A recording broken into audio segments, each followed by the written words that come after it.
ഞാൻ ആദ്യമായി ഈശോയ്ക്കും മാതാവിനും നന്ദി പറയുകയാണ്. എൻ്റെ പേര് ആനന്ദ് ബി. എൻ്റെ വീട് കോട്ടയം ജില്ലയിലെ പള്ളിക്കത്തോട് എന്ന സ്ഥലത്താണ്. ഞാൻ കഴിഞ്ഞ 7-8 വർഷമായിട്ട് നെടുമ്പാശ്ശേരി എയർപോർട്ടിലായിരുന്നു ജോലി ചെയ്തുകൊണ്ടിരുന്നത്. അപ്പം ഞാൻ 2017 ആദ്യമായിട്ട് അവിടെ ജോലിക്ക് കയറിയത്. അപ്പോൾ അതിനുശേഷം ഞാൻ എൻ്റെ 21ാമത്തെ വയസ്സിലാണ് ഞാൻ അവിടെ ജോലിക്ക് കയറിയത്. അതിനുശേഷം ഞാൻ 3 കമ്പനികളിൽ വർക്ക് ചെയ്തിട്ടുണ്ട്. അപ്പോൾ 3ാമത്തെ കമ്പനിയിലേക്ക് ജോയിൻ ചെയ്തത് 2023 സമയത്താണ്. 2023 ഏപ്രിലാണ്. ആ സമയത്ത് എനിക്ക് മറ്റ് കമ്പനികളിലേക്കാളും ശമ്പളം കൂടുതലുള്ളതുകൊണ്ട് ഞാൻ ആ കമ്പനിയിലേക്ക് ജോയിൻ ചെയ്തു. അതിനുശേഷം കുറച്ച് നാൾ കഴിഞ്ഞപ്പോൾ കമ്പനിയിൽ സ്റ്റാഫ് ഷോർട്ടേജ് ഉണ്ട്. എനിക്ക് ഒരു ആക്ടിങ് ഇൻചാർജായിട്ടാണ് എനിക്കവിടെ ജോലി കിട്ടിയത്.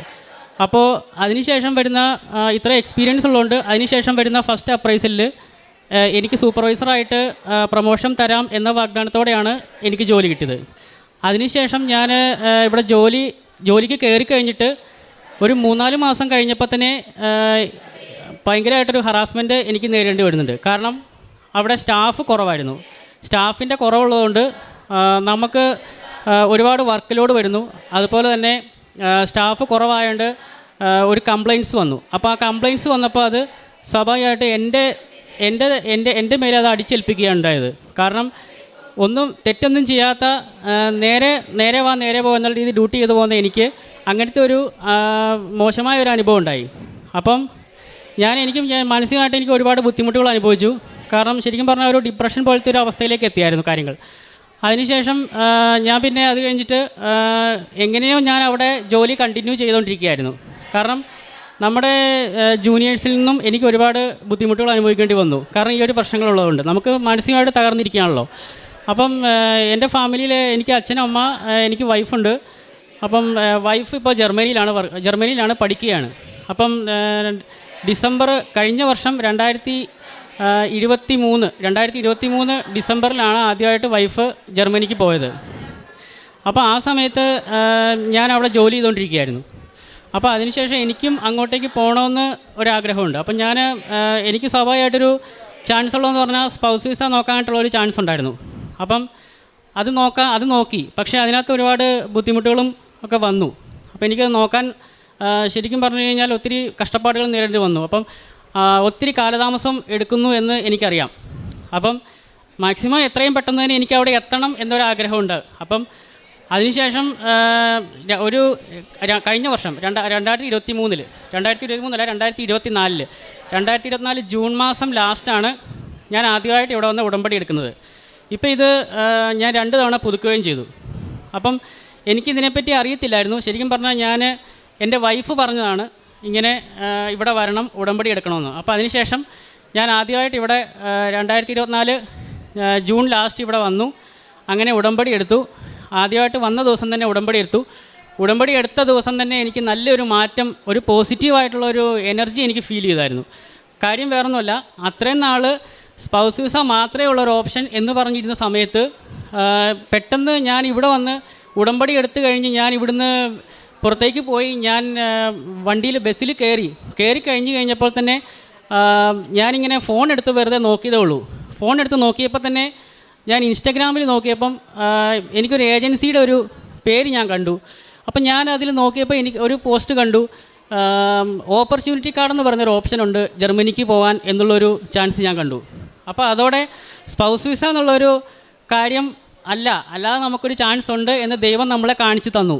അപ്പോൾ ഞാനെന്നാൽ അത് നോക്കാമെന്ന് വിചാരിച്ചിട്ട് ഞാൻ അവിടെ കോണ്ടാക്ട് ചെയ്തു. അപ്പോൾ കോണ്ടാക്ട് ചെയ്ത് കഴിഞ്ഞപ്പോൾ കുറച്ച് പൈസ ആവശ്യമുണ്ട്. കാരണം വൈഫ് പോയത് സ്റ്റുഡൻറ്റ് വിസയിലാണ്. അപ്പം സ്വാഭാവികമായിട്ടും കുറച്ച് അത്യാവശ്യം പൈസ ആയിട്ടുണ്ട്. അപ്പോൾ എനിക്ക് പോകണമെങ്കിൽ എമൗണ്ട് വേണം. കാരണം വൈഫ് അവിടെ സെറ്റിലായിട്ടില്ലല്ലോ. അപ്പം എനിക്ക് അതിൻ്റെ ബുദ്ധിമുട്ടുള്ളതുകൊണ്ട് അതിനുവേണ്ടി ഞാൻ ഒരുപാട് കഷ്ടപ്പെട്ടു. അപ്പോൾ ഏജൻസിയിലെ ത്രൂ ഞാൻ വിളിച്ച് ചോദിച്ചെങ്കിലും എനിക്ക് പൈസയുടെ ബുദ്ധിമുട്ടുള്ളതുകൊണ്ട് ഞാൻ ഒത്തിരി കഷ്ടപ്പാടുകൾ അനുഭവിച്ചു. അതിനുശേഷം ഞാൻ മാതാവിൻ്റെ അടുത്ത് ഒത്തിരി പ്രാർത്ഥിച്ചു. പിന്നെ ഞാനിവിടെ ജോലി ചെയ്യുന്നതുകൊണ്ട് എനിക്ക് ഓരോ ഷിഫ്റ്റ് സമയം ഇങ്ങനെ മാറി വന്നുകൊണ്ടിരിക്കും. അപ്പം ഇപ്പം നൈറ്റ് ഷിഫ്റ്റ് ആണെങ്കിൽ ഞാൻ നൈറ്റ് 10 മണിക്ക് ഡ്യൂട്ടിക്ക് കയറി കഴിഞ്ഞ് കഴിഞ്ഞാൽ രാവിലെ ഞാൻ 6 മണി 6:30 ആകുമ്പോഴേ ഇറങ്ങുള്ളൂ. സത്യം പറഞ്ഞു കഴിഞ്ഞാൽ 5:30-ക്ക് ശേഷം നമ്മൾ പ്രാർത്ഥിക്കണമെന്നാണ്. പക്ഷേ എനിക്ക് പലപ്പോഴും ഇത് പറ്റാറില്ലായിരുന്നു. പക്ഷേ പിന്നെ വൈകുന്നേരം ആണെങ്കിലും അതെ, ഞാൻ ഉച്ചയ്ക്ക് 2 മണിക്ക് ഡ്യൂട്ടി കയറി കഴിഞ്ഞാൽ ഞാൻ രാത്രി 10 മണി കഴിഞ്ഞിട്ട് ഇറങ്ങുള്ളൂ. പക്ഷേ എന്നാൽ പോലും അല്ലാത്ത സമയങ്ങളിൽ സമയം കണ്ടെത്തി ഞാൻ പ്രാർത്ഥിക്കാറുണ്ടായിരുന്നു. അപ്പോൾ അത് കഴിഞ്ഞപ്പം എന്താണെങ്കിലും എനിക്ക് പൈസയുടെ ബുദ്ധിമുട്ടുകളുണ്ട്. അപ്പം ഭാര്യയ്ക്ക് ഇതിൻ്റെ കുറച്ച് ബുദ്ധിമുട്ടുകൾ അറിയാം. അപ്പം ഭാര്യ അവിടെ ജർമ്മനിയിലാണ്. അപ്പോൾ ഭാര്യ എന്നോട് പറഞ്ഞു, ടെൻഷൻ അടിക്കണ്ട, നമുക്ക് എന്തെങ്കിലും ഒരു വഴി ഉണ്ടാക്കാം എന്ന് പറഞ്ഞു. അപ്പോൾ ഭാര്യ അവിടെ പഠിച്ചുകൊണ്ടിരിക്കുന്ന സമയത്ത് അവിടെയും ഒരു പള്ളിയുണ്ട്. അപ്പോൾ അവിടെ ആ ചർച്ചിൽ എല്ലാ ദിവസവും മിക്കവാറും എല്ലാ ദിവസങ്ങളിലും അവിടെ പോകാറുണ്ട്, പ്രാർത്ഥിക്കാറുണ്ട്. ഞങ്ങൾ ഒരു ക്രിസ്തീയ വിഭാഗത്തിൽപ്പെട്ട ആൾക്കാരല്ല, എങ്കിൽ പോലും നമുക്ക് ദൈവത്തിൽ വിശ്വാസമുണ്ട്. അപ്പം ഈശോയിലും മാതാവിലും വിശ്വാസമുണ്ട്. അപ്പോൾ ആ ഒരു ഇതിൽ നമ്മൾ അവിടെ മിക്കവാറും എല്ലാ ദിവസങ്ങളിലും പോകാറുണ്ട്. അപ്പോൾ അങ്ങനെ പോയപ്പോൾ ഭാര്യയുടെ ബുദ്ധിമുട്ടുകൾ, സങ്കടങ്ങളെല്ലാം അവിടുത്തെ അച്ഛൻ കാണുകയുണ്ടായി. അപ്പം അവിടുത്തെ അച്ഛൻ ഭാര്യയോട് ചോദിച്ചു, എന്താണ് നിൻ്റെ പ്രശ്നമെന്ന് ചോദിച്ചു. അപ്പം ഇതാണ് പ്രശ്നം, പൈസയുടെ ബുദ്ധിമുട്ടുകളുണ്ട്. അപ്പോൾ ശരിക്കും പറഞ്ഞു കഴിഞ്ഞാൽ എന്ത് ചെയ്യണമെന്നറിയത്തില്ലാതെ മേളിലേക്ക് നോക്കിയിരുന്ന സമയത്ത് ഇങ്ങനെ ഒരു ദൈവത്തിൻ്റെ ഒരു സാന്നിധ്യം കൊണ്ട് ദൈവം നമുക്ക് ഒരു വഴി കാണിച്ചു തന്നു. ആ രീതിയിൽ തന്നെ നമ്മളുമായിട്ട് വലിയ പരിചയമില്ലെങ്കിൽ പോലും അവിടെ ചെന്നുള്ള പരിചയം മാത്രമേ ഉള്ളൂ. നമ്മുടെ കുടുംബത്തിലുള്ളവരോ നമ്മുടെ സുഹൃത്തുക്കളോ അല്ലെങ്കിൽ ആരും നമ്മുടെ അടുത്ത് ഒരു സഹായം ചെയ്യത്തില്ല. പക്ഷേ അച്ഛൻ നമ്മുടെ ഈ സങ്കടങ്ങൾ പറഞ്ഞപ്പോൾ അച്ഛൻ പറഞ്ഞു, ഞാൻ നിനക്ക് 5 ലക്ഷം രൂപ ഒന്ന് സഹായിക്കാമെന്ന് പറഞ്ഞു. അത് ശരിക്കും പറഞ്ഞു കഴിഞ്ഞാൽ ഞാൻ അത്ഭുതമായിട്ടാണ് കാണുന്നത്. ദൈവം നേരിട്ട് വന്ന് നമുക്കത് തന്നു എന്നതായിട്ടാണ് എനിക്ക് തോന്നുന്നത്. അതുകൊണ്ട് എനിക്ക് ഏറ്റവും സന്തോഷമുള്ളൊരു കാര്യം, അതിനുശേഷം ഈ ഒരു പൈസ കിട്ടിയതോടെ പിന്നെ നമുക്ക് ഈ പ്രോസസ്സിങ് ചെയ്യാനുള്ള എളുപ്പം ആയി. കാരണം അതിനുശേഷം ഈ പ്രോസസ്സിങ് ചെയ്തു. അതോടൊപ്പം തന്നെ ഞാൻ ഈ പ്രോസസ്സിങ് ചെയ്ത സമയത്ത് ആദ്യമേ കുറച്ച് തടസ്സം വന്നു. എങ്കിൽ പോലും ഡിസംബർ 7-ാം തീയതിയാണ്. ഡിസംബർ 7-ാം തീയതി ആണ് എനിക്ക് വിസയുടെ ഡേറ്റ് കിട്ടി. അപ്പം ഞാൻ ഒക്ടോബർ 22-ാം തീയതിയാണ് ഞാൻ അവിടെ എയർപോർട്ടിൽ ജോലി ചെയ്തുകൊണ്ടിരുന്നപ്പോൾ ഞാൻ അവിടെ നിന്ന് റിസൈൻ ചെയ്തത്. ഞാൻ സ്പോട്ട് റിസൈൻ ചെയ്യുമായിരുന്നു. കാരണം സ്വാഭാവികമായിട്ടും മെൻ്റലി ഒത്തിരി പ്രശ്നങ്ങൾ അനുഭവിച്ചിട്ടുണ്ട്. അപ്പോൾ ജോലിയിൽ നിന്ന് നമുക്ക് മറ്റുള്ള ആൾക്കാരിൽ നിന്ന് ഒത്തിരി ബുദ്ധിമുട്ടുകൾ അനുഭവിച്ചിട്ടുണ്ട്. അതുകൊണ്ട് എനിക്ക് റിസൈൻ ചെയ്യാതെ എനിക്ക് വേറെ വഴി ഉണ്ടായില്ല. അപ്പം ഞാൻ ഒക്ടോബർ 22-ാം തീയതി ഞാൻ സ്പോട്ട് റിസൈൻ ചെയ്തു. പക്ഷേ എനിക്കപ്പോഴും വിസ വന്നിട്ടുമില്ല, ഞാൻ വിസയുടെ ഡേറ്റിന് പോയിട്ടുമില്ല. അപ്പോൾ എനിക്ക് ശരിക്കും പറഞ്ഞാൽ എനിക്ക് നല്ലൊരു പേടി ഉണ്ടായിരുന്നു. കാരണം സ്പോട്ട് റിസൈൻ ചെയ്ത് കഴിഞ്ഞാൽ പിന്നെ ജോലിക്ക് കയറാനൊന്നും നടക്കുന്ന കാര്യമല്ല. അതുകൊണ്ട് അതിനുശേഷം ഡിസംബർ 7-ാം തീയതി എനിക്ക് എന്തായാലും വിസയുടെ ഡേറ്റ് കിട്ടി. ഡിസംബർ 7-ാം തീയതി കിട്ടി. അതോടൊപ്പം തന്നെ ഡിസംബർ 14-ാം തീയതി എനിക്ക് വിസ വരികയും ചെയ്തു, ജർമ്മനിക്കുള്ളത്. അപ്പോൾ എനിക്കിനി മാർച്ച് ആദ്യം പോയാൽ മതി. മാർച്ച് 4-ാം തീയതി ഞാൻ ടിക്കറ്റ് എടുത്തു. അതുകൊണ്ട് എനിക്ക് ഇവിടം വരെ എന്നെ എത്തിച്ച ദൈവത്തിന് ഞാൻ നന്ദി പറയുന്നു, മാതാവിനും ഈശോയ്ക്ക് ഞാൻ നന്ദി പറയുന്നു. ഇനിയും മുന്നോട്ട് എല്ലാം നല്ല രീതിയിൽ പോകണമെന്ന് എനിക്ക് ആഗ്രഹമുണ്ട്. അതുകൊണ്ട് എല്ലാവർക്കും നന്ദി. അതോടൊപ്പം തന്നെ ഇവിടുത്തെ ഉടമ്പടി പ്രകാരം ഞാൻ പറഞ്ഞതുപോലെ നേരത്തെ എനിക്ക് ജോലിയുടെ പ്രശ്നങ്ങളുള്ളതുകൊണ്ട് ഞാൻ പലപ്പോഴും എനിക്ക് പ്രാർത്ഥനകളിൽ ആ കറക്റ്റ് സമയം പാലിക്കാൻ പറ്റിയിട്ടില്ലായിരുന്നല്ലോ. എന്നാലും ഞാൻ സമയം കിട്ടുന്നതനുസരിച്ച് എൻ്റെ മനസ്സിൽ എപ്പോഴും മാതാവുണ്ട്. അതുപോലെ തന്നെ നമ്മൾ എന്തെങ്കിലും ഒരു പ്രശ്നം വന്നു കഴിഞ്ഞാലും മാതാവ് കൂടെയുണ്ട്, ദൈവം കൂടെയുണ്ടെന്ന് എനിക്ക് എപ്പോഴും കാട്ടിത്തരാറുണ്ട്. അതുപോലെ തന്നെ ഞാൻ പാവപ്പെട്ടവർക്കൊക്കെ സഹായിക്കാറുണ്ട്, പത്രം കൊടുക്കാറുണ്ട്. പിന്നെ നമ്മൾ ഒത്തിരി ബുദ്ധിമുട്ടുകൾ അനുഭവിക്കുന്നവർക്ക് സഹായം ചെയ്യാറുണ്ട്.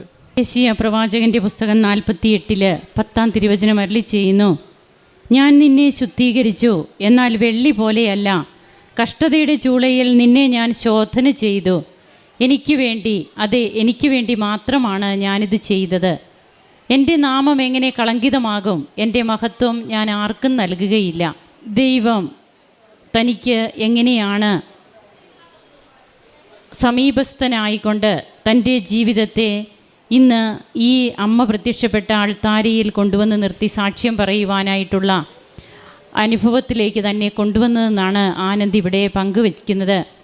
ആ മകൻ എവിടെ ജോലി ചെയ്തിരുന്നെന്നും ജോലിയിലുണ്ടായ ബുദ്ധിമുട്ടുകൾ, തനിക്ക് സ്പോട്ട് റെസിഗ്നേഷൻ തന്നെ കൊടുക്കേണ്ടി വന്നത്, ജർമ്മനിക്ക് പോകുവാനായിട്ട് തനിക്കൊരു ഏജൻസി മൂലം അല്ലെങ്കിൽ സ്പൗസ് വിസ, ഇതിനൊക്കെ ഒത്തിരിയേറെ തടസ്സങ്ങൾ, പൈസയുടെ ആവശ്യം ഒക്കെയൊക്കെ വരുമ്പോൾ പിന്നെ എങ്ങനെയാണ് ഓപ്പർച്യൂണിറ്റി വിസ അതിൽ ഈ മകന് പോകുവാനായിട്ടുള്ള ഒരു നോട്ടിഫിക്കേഷൻ താൻ കാണുന്നു. ഇതൊക്കെ ഉടമ്പടി എടുത്ത് ജീവിക്കുന്നവരുടെ ജീവിതത്തിൽ ഇത് ആകസ്മികമൊന്നുമല്ല, ഒരു കാര്യവും ആകസ്മികമല്ല. ബൈ ചാൻസ് അങ്ങനെ ഒരു അവസ്ഥയെ ഉടമ്പടി എടുക്കുമ്പോൾ നമ്മുടെ ജീവിതത്തിൽ ഉണ്ടാകുന്നില്ല. പിന്നീടെല്ലാം ദൈവിക ഇടപെടലുകളാണ്. അങ്ങനെ തൻ്റെ ജീവിതത്തിൽ അത് ആകസ്മികമല്ല, ഇത് ദൈവം തന്നെ തനിക്ക് കൊണ്ടുവന്ന് തന്ന ഒരു നോട്ടിഫിക്കേഷനായിട്ട് തന്നെ ഈ മകൻ ഇവിടെ പങ്കുവയ്ക്കുന്നു. അത് ആനന്ദ് എന്ന് പറയുമ്പോൾ ആര് ചോദിച്ചാലും ആനന്ദിന് വ്യക്തമായ ധാരണയുണ്ട്, വ്യക്തമായ മറുപടിയുണ്ട്. എങ്ങനെയാണ് തൻ്റെ ജീവിതം ഉടമ്പടിയിലൂടെ കരുപ്പിടിപ്പിക്കപ്പെട്ടത്, ദൈവത്തെ താൻ എങ്ങനെ കൂടുതൽ അറിയുവാനും സ്നേഹിക്കുവാനും തുടങ്ങി. അങ്ങനെ തൻ്റെ കാര്യങ്ങളൊക്കെ വ്യക്തമായിട്ട് ഇവിടെ പറയുകയും തൻ്റെ ടിക്കറ്റ് വന്ന കാര്യവും എല്ലാം പങ്കുവെച്ച് ഏറ്റവും സന്തോഷത്തോടെ ജനങ്ങളുടെ മുമ്പാകെ ദൈവത്തെ മഹത്വപ്പെടുത്തുന്ന ഈ ചെറുപ്പക്കാരനോടൊപ്പം നമുക്കും ദൈവത്തെ ആരാധിക്കാം. കരങ്ങളടിച്ച് നമുക്ക് ഈശോയ്ക്കും അമ്മയ്ക്കും നന്ദി പറയാം. ആദ്യമായി എന്നെ ഈ അൾത്താരയിൽ ഈ അമ്മ മാതാവ് പ്രത്യക്ഷപ്പെട്ട ഈ പുണ്യമായ അൾത്താരയിൽ നിന്നുകൊണ്ട് സാക്ഷ്യം പറയാൻ അനുവദിച്ചതിന് അമ്മ മാതാവിനും തിരുക്കുമാരനും കോടാനുകോടി നന്ദി പറയുന്നു. എൻ്റെ പേര് ലിജിമോൾ. ഞാൻ തിരുവനന്തപുരം ജില്ലയിൽ പാലോട് പേരയം സെൻറ്റ് മേരീസ് ഇടവകയിൽ നിന്ന് വരുന്നു. ഞാൻ ഉടമ്പടി എടുക്കുന്നത് 2023 ഒക്ടോബർ 14 ഇവിടെ ഭയങ്കരമായി മെൻ്റലി ഡിപ്രസ്ഡ് ആയ ഒരു സമയത്ത് എനിക്ക് കൃപാസനത്തിൽ വരണമെന്നൊരു തോന്നൽ ഉണ്ടാവുകയും ഞാൻ എൻ്റെ ഹസ്ബൻഡിനോട് പറയുകയും ചെയ്തു.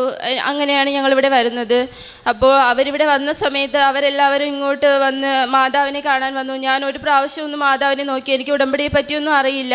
എന്നാലും ഞാൻ നേരെ ആ കൗണ്ടറിനടുത്തേക്ക് പോയി ഉടമ്പടി എടുക്കാൻ അവിടെ നിന്ന് ആളുകളടുത്തൊക്കെ ചോദിച്ചു എവിടെയാണ് നിൽക്കേണ്ടതെന്ന് ചോദിച്ചു. അവർ കാണിച്ചു തന്നു. ഞാൻ അവിടെ നിന്ന് ഉടമ്പടി ടോക്കണെല്ലാം എടുത്ത ശേഷമാണ് ഹസ്ബൻഡിനോട് പറഞ്ഞു ഉടമ്പടിക്ക് ടോക്കൺ എടുത്തു, ഞാനിനി പോവുകയാണ് എന്ന് പറഞ്ഞു. അപ്പോൾ ചേട്ടൻ്റെ കയ്യിൽ കൊച്ചിനെ കൊടുത്തിട്ട് ഞാൻ പോയി. 11 മണിയുടെ ക്ലാസ് ആയിരുന്നു. തിരിച്ചിറങ്ങിയപ്പോൾ 6:30 മണിയായി. അതുവരെയും കുഞ്ഞിനെയും കൊണ്ട് അവരെവിടെയൊക്കെ നിന്നു, പുറത്തൊക്കെ നിന്നു. അന്നു മുതൽ ഞാൻ ഉടമ്പടി പ്രാർത്ഥന കറക്റ്റായി ചെയ്യാൻ തുടങ്ങി. അപ്പോൾ ഞാൻ ആദ്യമായി വച്ച നിയോഗം എൻ്റെ ഭർത്താവിൻ്റെ ആയിരുന്നു. ചേട്ടന് 3 വർഷമായി ഒരു വാദസംബന്ധമായ രോഗമുണ്ടായിരുന്നു. എന്താണ് രോഗമെന്ന് ഒരിടത്തൊന്നും കണ്ടെത്തിയില്ല.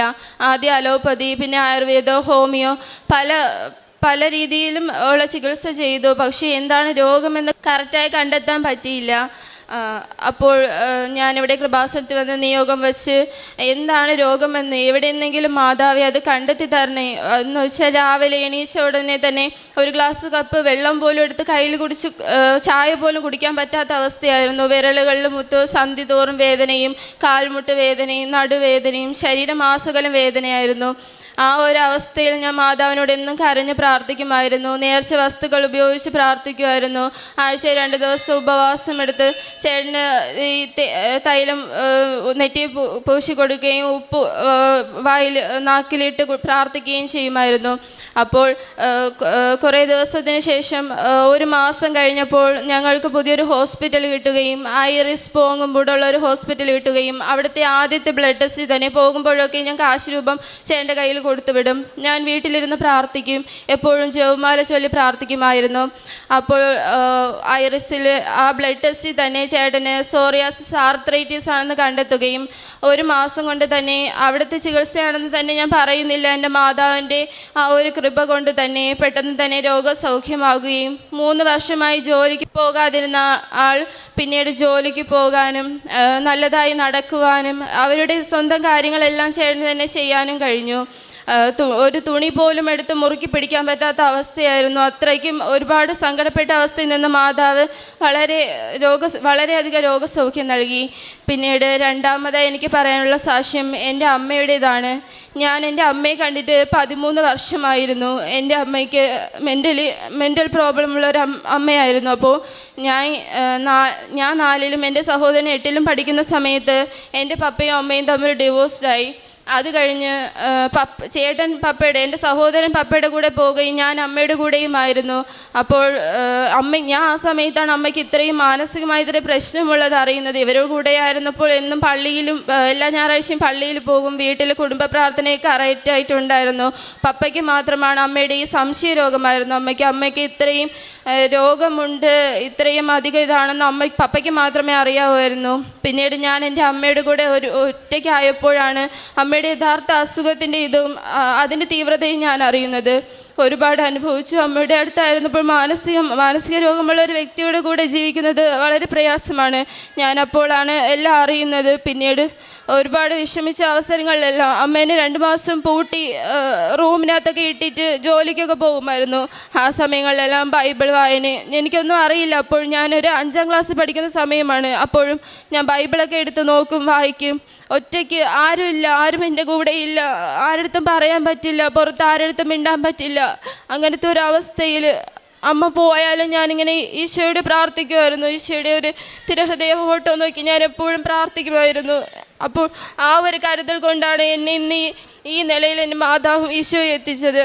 അത് കഴിഞ്ഞ് ഞാൻ 8ലായപ്പോഴത്തേക്കും അമ്മയ്ക്ക് നോക്കാൻ പറ്റില്ല എന്നൊക്കെ പറഞ്ഞ് എന്നെ പപ്പയുടെ അടുത്ത് കൊണ്ടുവന്നാക്കി. അത് കഴിഞ്ഞ് ഞാൻ എൻ്റെ അമ്മയെ കണ്ടിട്ടില്ല. അത് കഴിഞ്ഞ് +2 ആയപ്പോൾ എൻ്റെ കല്യാണം കഴിഞ്ഞു. അപ്പോഴൊക്കെ ഞാനിങ്ങനെ അതിനു മുമ്പ് സാമൂഹ്യനീതി വകുപ്പിൽ നിന്ന് അവിടെ പേരുക്കടയുള്ള അവിടെ നിന്ന് നോട്ടീസൊക്കെ വരുമായിരുന്നു. അതിനിടയിൽ തന്നെ എൻ്റെ പപ്പ എൻ്റെ സഹോദരനെ നോക്കാൻ വേണ്ടി 2ാമത് വേറെ കല്യാണമൊക്കെ കഴിച്ചു. അപ്പോൾ ഞാൻ പപ്പയുടെ അടുത്തായപ്പോഴും എനിക്ക് വീട്ടിലൊന്നും പറയാൻ പറ്റില്ല. പപ്പ നന്നായി മദ്യപിക്കുന്ന ഒരാളായിരുന്നു. വീട്ടിൽ അമ്മേനെ എനിക്ക് കാണണമെന്നൊക്കെ ആഗ്രഹമുണ്ട്, പക്ഷെ ഒന്നും പറയാൻ പറ്റില്ല. ആ ഒരവസ്ഥയിൽ ഞാനിങ്ങനെ എപ്പോഴും മാതാവിനോട് പ്രാർത്ഥിക്കുമായിരുന്നു. ഇവിടെ വന്ന നിയോഗത്തിൽ ഞാൻ അമ്മയുടെ ഇത് വെച്ചു. 2ാമത്തെ പുതുക്കലിന് മുമ്പായി തന്നെ എനിക്ക് എൻ്റെ അമ്മ എവിടെയുണ്ടെന്ന് അറിയുവാനും എൻ്റെ അമ്മ മാതാവ് അനുഗ്രഹിച്ചു. വലിയൊരു അനുഗ്രഹമായിരുന്നു അത്. അപ്പോൾ ഞാൻ ഒരു ദിവസം അത് ഞാൻ ഇങ്ങനെ എവിടെയാണെന്ന് അറിഞ്ഞ് ഞങ്ങൾ പോയപ്പോൾ അമ്മ ഇവിടെ പോത്തങ്കോട് കരുണാലയത്തിലുണ്ടെന്ന് പറഞ്ഞു. അവിടെ ചെന്നപ്പോഴത്തേക്കും അവിടുത്തെ സിസ്റ്റർ പറഞ്ഞു, ഞാനിങ്ങനെ കരഞ്ഞ്, അമ്മയ്ക്ക് എന്നെ മനസ്സിലായില്ല. 13 വർഷത്തിന് ശേഷം ഒരു മകളെ കാണുമ്പോൾ പെട്ടെന്ന് മനസ്സിലാകില്ല. അങ്ങനെ അമ്മയ്ക്ക് അറിഞ്ഞില്ല, ഇതാരാണെന്ന് എനിക്കറിയില്ല, പോകുന്നൊക്കെ പറഞ്ഞു. ഞാനങ്ങനെ സങ്കടപ്പെട്ട് പൊട്ടിക്കരഞ്ഞുകൊണ്ട് അവിടെ ഇരുന്ന സമയത്ത് അവിടുത്തെ സിസ്റ്ററിൻ്റെ അടുത്ത് ഞാൻ അറിയാതെ പറഞ്ഞു, സിസ്റ്ററെ, ഞാൻ കൃപാസനത്തിൽ വന്ന് ഉടമ്പടി എടുത്താണ് എനിക്ക് എൻ്റെ അമ്മയെ കിട്ടിയതെന്ന് പറഞ്ഞു. അപ്പോൾ അവർ അമ്മയെടുത്ത് പറഞ്ഞു, കണ്ടോ, നിങ്ങളുടെ മോള് വന്ന് ഉടമ്പടിയൊക്കെ എടുത്ത് പ്രാർത്ഥിച്ചാണ് നിന്നെ കിട്ടിയത്, എന്നിട്ട് അറിഞ്ഞുകൂടാന്ന് പറഞ്ഞു മോളെങ്ങനെ തള്ളിക്കളയരുത്, ഒന്ന് ആലോചിച്ച് നോക്കൂ എന്നൊക്കെ പറഞ്ഞു. പിന്നെയും ഞങ്ങൾ പരസ്പരം സംസാരിച്ചു. അമ്മ പറഞ്ഞു, പോട്ടെ മോളെ, ഇത്രയും വർഷമായി ഞാൻ മക്കളെ കണ്ടിട്ട് അതുകൊണ്ടാണ് മനസ്സിലാവാത്തത്, എന്നോട് പൊറുക്കണേ എന്നൊക്കെ പറഞ്ഞു. പിന്നെ ഞങ്ങൾ കുറേ നേരം സംസാരിച്ചു. അപ്പോഴാണ് അവിടുത്തെ സിസ്റ്റർ പറഞ്ഞത്, ഇത് ഒരു മാതാവിൻ്റെ നിയോഗം പോലെയാണ്, നീ നിയോഗത്തിൽ വെച്ചത് കൊണ്ട് മാതാവ് ഇടപെട്ടതാണ്. എനിക്കന്നും ലാലി എന്നാണ് എൻ്റെ അമ്മയുടെ പേര്. അന്ന് ഹോസ്പിറ്റലിൽ കൊണ്ടുപോകേണ്ട ആവശ്യമില്ലായിരുന്നിട്ട് കൂടി ഞാൻ ഹോസ്പിറ്റലിൽ എൻ്റെ അമ്മയെ സിസ്റ്റർ കൊണ്ടുപോയി അവിടെ അവർ എണീക്കാൻ സമയത്താണ് ആ ഡോക്ടറിനോട് പറയുന്നത്, ഡോക്ടറെ, ലാലിയുടെ ബന്ധുക്കളെ എങ്ങനെ കണ്ടുപിടിക്കാൻ പറ്റുമെങ്കിൽ കണ്ടുപിടിക്കണം, അവർ വല്ലാതെ വീട്ടുകാരെയൊക്കെ കാണാൻ വല്ലാത്ത ഇതിലാണ് എന്ന് പറഞ്ഞു. ആ ഡോക്ടർ പറഞ്ഞു, ലാലിയുടെ ഇരിക്കി, എവിടെയാണ് വീടെന്നൊക്കെ ചോദിച്ചു. അമ്മ പറഞ്ഞു, പാലുവള്ളിയിലാണ്, എനിക്കൊരു മോളുണ്ട്, എൻ്റെ ബന്ധുക്കളൊക്കെ ഉണ്ടെന്ന് അമ്മ പറഞ്ഞു. അപ്പോഴാണ് ആ ഡോക്ടർ, ഇതിനു മുമ്പ് പാലോട് ഹോസ്പിറ്റലിൽ ഇരുന്നിട്ടുള്ള ഡോക്ടറായിരുന്നു ആ ഡോക്ടർ. അപ്പോൾ തന്നെ ഞങ്ങളുടെ ആശാ വർക്കറായ ലത ആൻറ്റിയെ വിളിച്ചു. ലത ആൻറ്റി ഞങ്ങളുടെ ഒരു ബന്ധുവായിരുന്നു. അപ്പോൾ തന്നെ ലത ആൻറ്റി ചേട്ടനെ വിളിച്ച് സംസാരിച്ചു, കൊണ്ടുപോകാമെന്നൊക്കെ പറഞ്ഞു. ഞങ്ങൾ പോയി. അപ്പോൾ ആ സിസ്റ്റർ പറഞ്ഞു, വലിയൊരു നിയോഗമാണ്, അത് വലിയൊരു സാക്ഷ്യമാണ്, നീ അവിടെ ചെന്ന് ഇത് സാക്ഷ്യപ്പെടുത്തണമെന്ന് സിസ്റ്റർ എന്നോട് പറഞ്ഞു. അങ്ങനെ എനിക്ക് 13 വർഷമായി കാണാതിരുന്ന എൻ്റെ അമ്മയെ എൻ്റെ അമ്മ മാതാവ് എനിക്ക് കൊണ്ടു തന്നു. ഇപ്പോൾ വല്ലപ്പോഴൊക്കെ പോകുവാനും മിക്കപ്പോഴും പോകുവാനും അമ്മയ്ക്ക് എന്തെങ്കിലും ഒക്കെ സഹായിക്കുവാനും വന്ന് നോക്കുവാൻ പറ്റിയ ഒരു സാഹചര്യമല്ല അമ്മയ്ക്ക്. ആ മെഡിസിനും കാര്യങ്ങളും അത് പോകുമ്പോഴത്തേക്ക് അമ്മയ്ക്ക് വീണ്ടും അസുഖം വരാം. അസുഖം നന്നായി കുറഞ്ഞെന്ന് പറയാൻ പറ്റില്ല, എന്നാലും ആദ്യത്തിൽ നിന്നുമൊക്കെ നല്ലതുപോലെ മാറ്റം വന്നു. അപ്പോൾ അവരും പറഞ്ഞു, നന്നായി ഇവിടെ നിൽക്കുന്നുണ്ടെങ്കിൽ അങ്ങനെ നിങ്ങൾ വന്ന് കണ്ടാൽ മതി, വല്ലപ്പോഴൊക്കെ വിളിച്ചാൽ മതി എന്ന് പറഞ്ഞു. ഇത് എൻ്റെ 2ാമത്തെ സാക്ഷ്യം. പിന്നെ 3ാമത്തെ സാക്ഷ്യം എൻ്റെ മകളുടേതാണ്. ഇതെൻ്റെ മകൾ ജുവൽ. ഇവൾക്ക് 2021 ഇവൾ ജനിക്കുന്നത്. ആ സമയത്ത് കൊറോണ സമയത്താണ് ജനിക്കുന്നത്. അത് കഴിഞ്ഞ് അവൾക്ക് എല്ലാ മാസവും അസുഖം വരുമായിരുന്നു, കഫക്കെട്ടും അങ്ങനെയുള്ള കാര്യങ്ങളും, ചുമയും പനി ന്യൂമോണിയൊക്കെ വരുമായിരുന്നു. 2 വയസ്സിനിടയിൽ 3 പ്രാവശ്യം അവൾ ഹോസ്പിറ്റലിൽ അഡ്മിറ്റ് ആവുകയും ICUലൊക്കെ ആവുകയും ചെയ്തു. അവൾക്ക് എപ്പോഴും ന്യൂമോണിയ ആയിരുന്നു. ഞാൻ എന്ത് കൊടുക്കാനും പേടിയായിരുന്നു. എന്ത് ആഹാരം കൊടുത്താലും തണുപ്പുള്ള അവസ്ഥയിൽ ഒരിടത്തും കൊണ്ടുപോകാൻ അങ്ങനെയൊക്കെ വല്ലാത്തൊരു ഇതായിരുന്നു. 1 വയസ്സ് 2 വയസ്സിൽ ബർത്ത്ഡേ ഒന്നും ആഘോഷിച്ചിട്ടില്ല, ഹോസ്പിറ്റലിലായിരുന്നു. അപ്പോഴൊക്കെ ഒരു ആഘോഷത്തിനും അവൾക്ക് പങ്കെടുക്കാൻ പറ്റിയിട്ടില്ല. അപ്പോൾ ഞാനിവിടെ വന്ന് അമ്മ മാതാവിന് നിയോഗം വെച്ച് കരഞ്ഞ് പ്രാർത്ഥിച്ചു. അതിനുശേഷം ഇന്ന് വരെ എൻ്റെ മകൾക്ക് ഒരസുഖം വന്നിട്ടില്ല. ഹോസ്പിറ്റലിൽ കൊണ്ടുപോകേണ്ടി വന്നിട്ടുള്ള ഇടയ്ക്കൊക്കെ കൊണ്ടുപോകേണ്ടി വന്നിട്ടുണ്ടെങ്കിൽ അത്ര വലുതായി ഒരു അസുഖം വന്നിട്ടില്ല. അവൾക്ക് ആ ബുദ്ധിമുട്ടുകളെല്ലാം മാറ്റിക്കൊടുത്ത അമ്മ മാതാവിന് നന്ദി. എന്ത് വന്നാലും ഞാൻ എൻ്റെ 2 മക്കൾക്ക് അസുഖം തുടങ്ങുമ്പോൾ തന്നെ വിശുദ്ധ തൈലം ഉപയോഗിച്ച് കുരിശ് വരച്ചു കൊടുക്കുകയും അവർക്ക് കൊടുക്കുന്ന കഞ്ഞിയിൽ ഉപ്പിട്ട് പ്രാർത്ഥിച്ച് കൊടുത്ത തീരും വരെ വിശ്വാസ പ്രമാണം ചൊല്ലി പ്രാർത്ഥിച്ച് കഞ്ഞി കൊടുക്കുകയും ചെയ്യുമായിരുന്നു. ഇനി 4ാമത്തെ സാക്ഷ്യം എൻ്റെ ഭർത്താവിൻ്റെ ചേച്ചിയുടെ ഭർത്താവാണ്. ഇത് സുരേഷ്.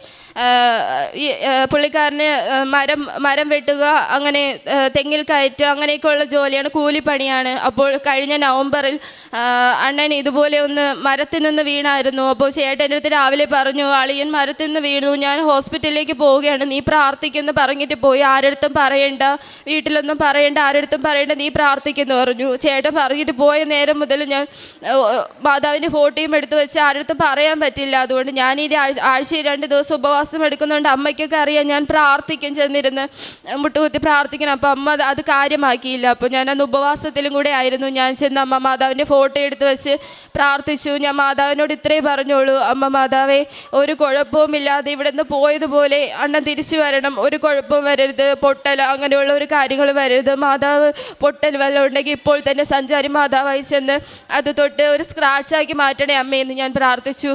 അതുപോലെ തന്നെ ഞാൻ സമ്പൂർണ്ണ ജപമാല ചൊല്ലി, ഒറ്റ ഇരിപ്പിന് സമ്പൂർണ്ണ ജപമാല ചൊല്ലി പ്രാർത്ഥിച്ചു. 9 കരുണക്കൊന്ത നൊവേന കണക്ക് ഞാൻ ചൊല്ലി.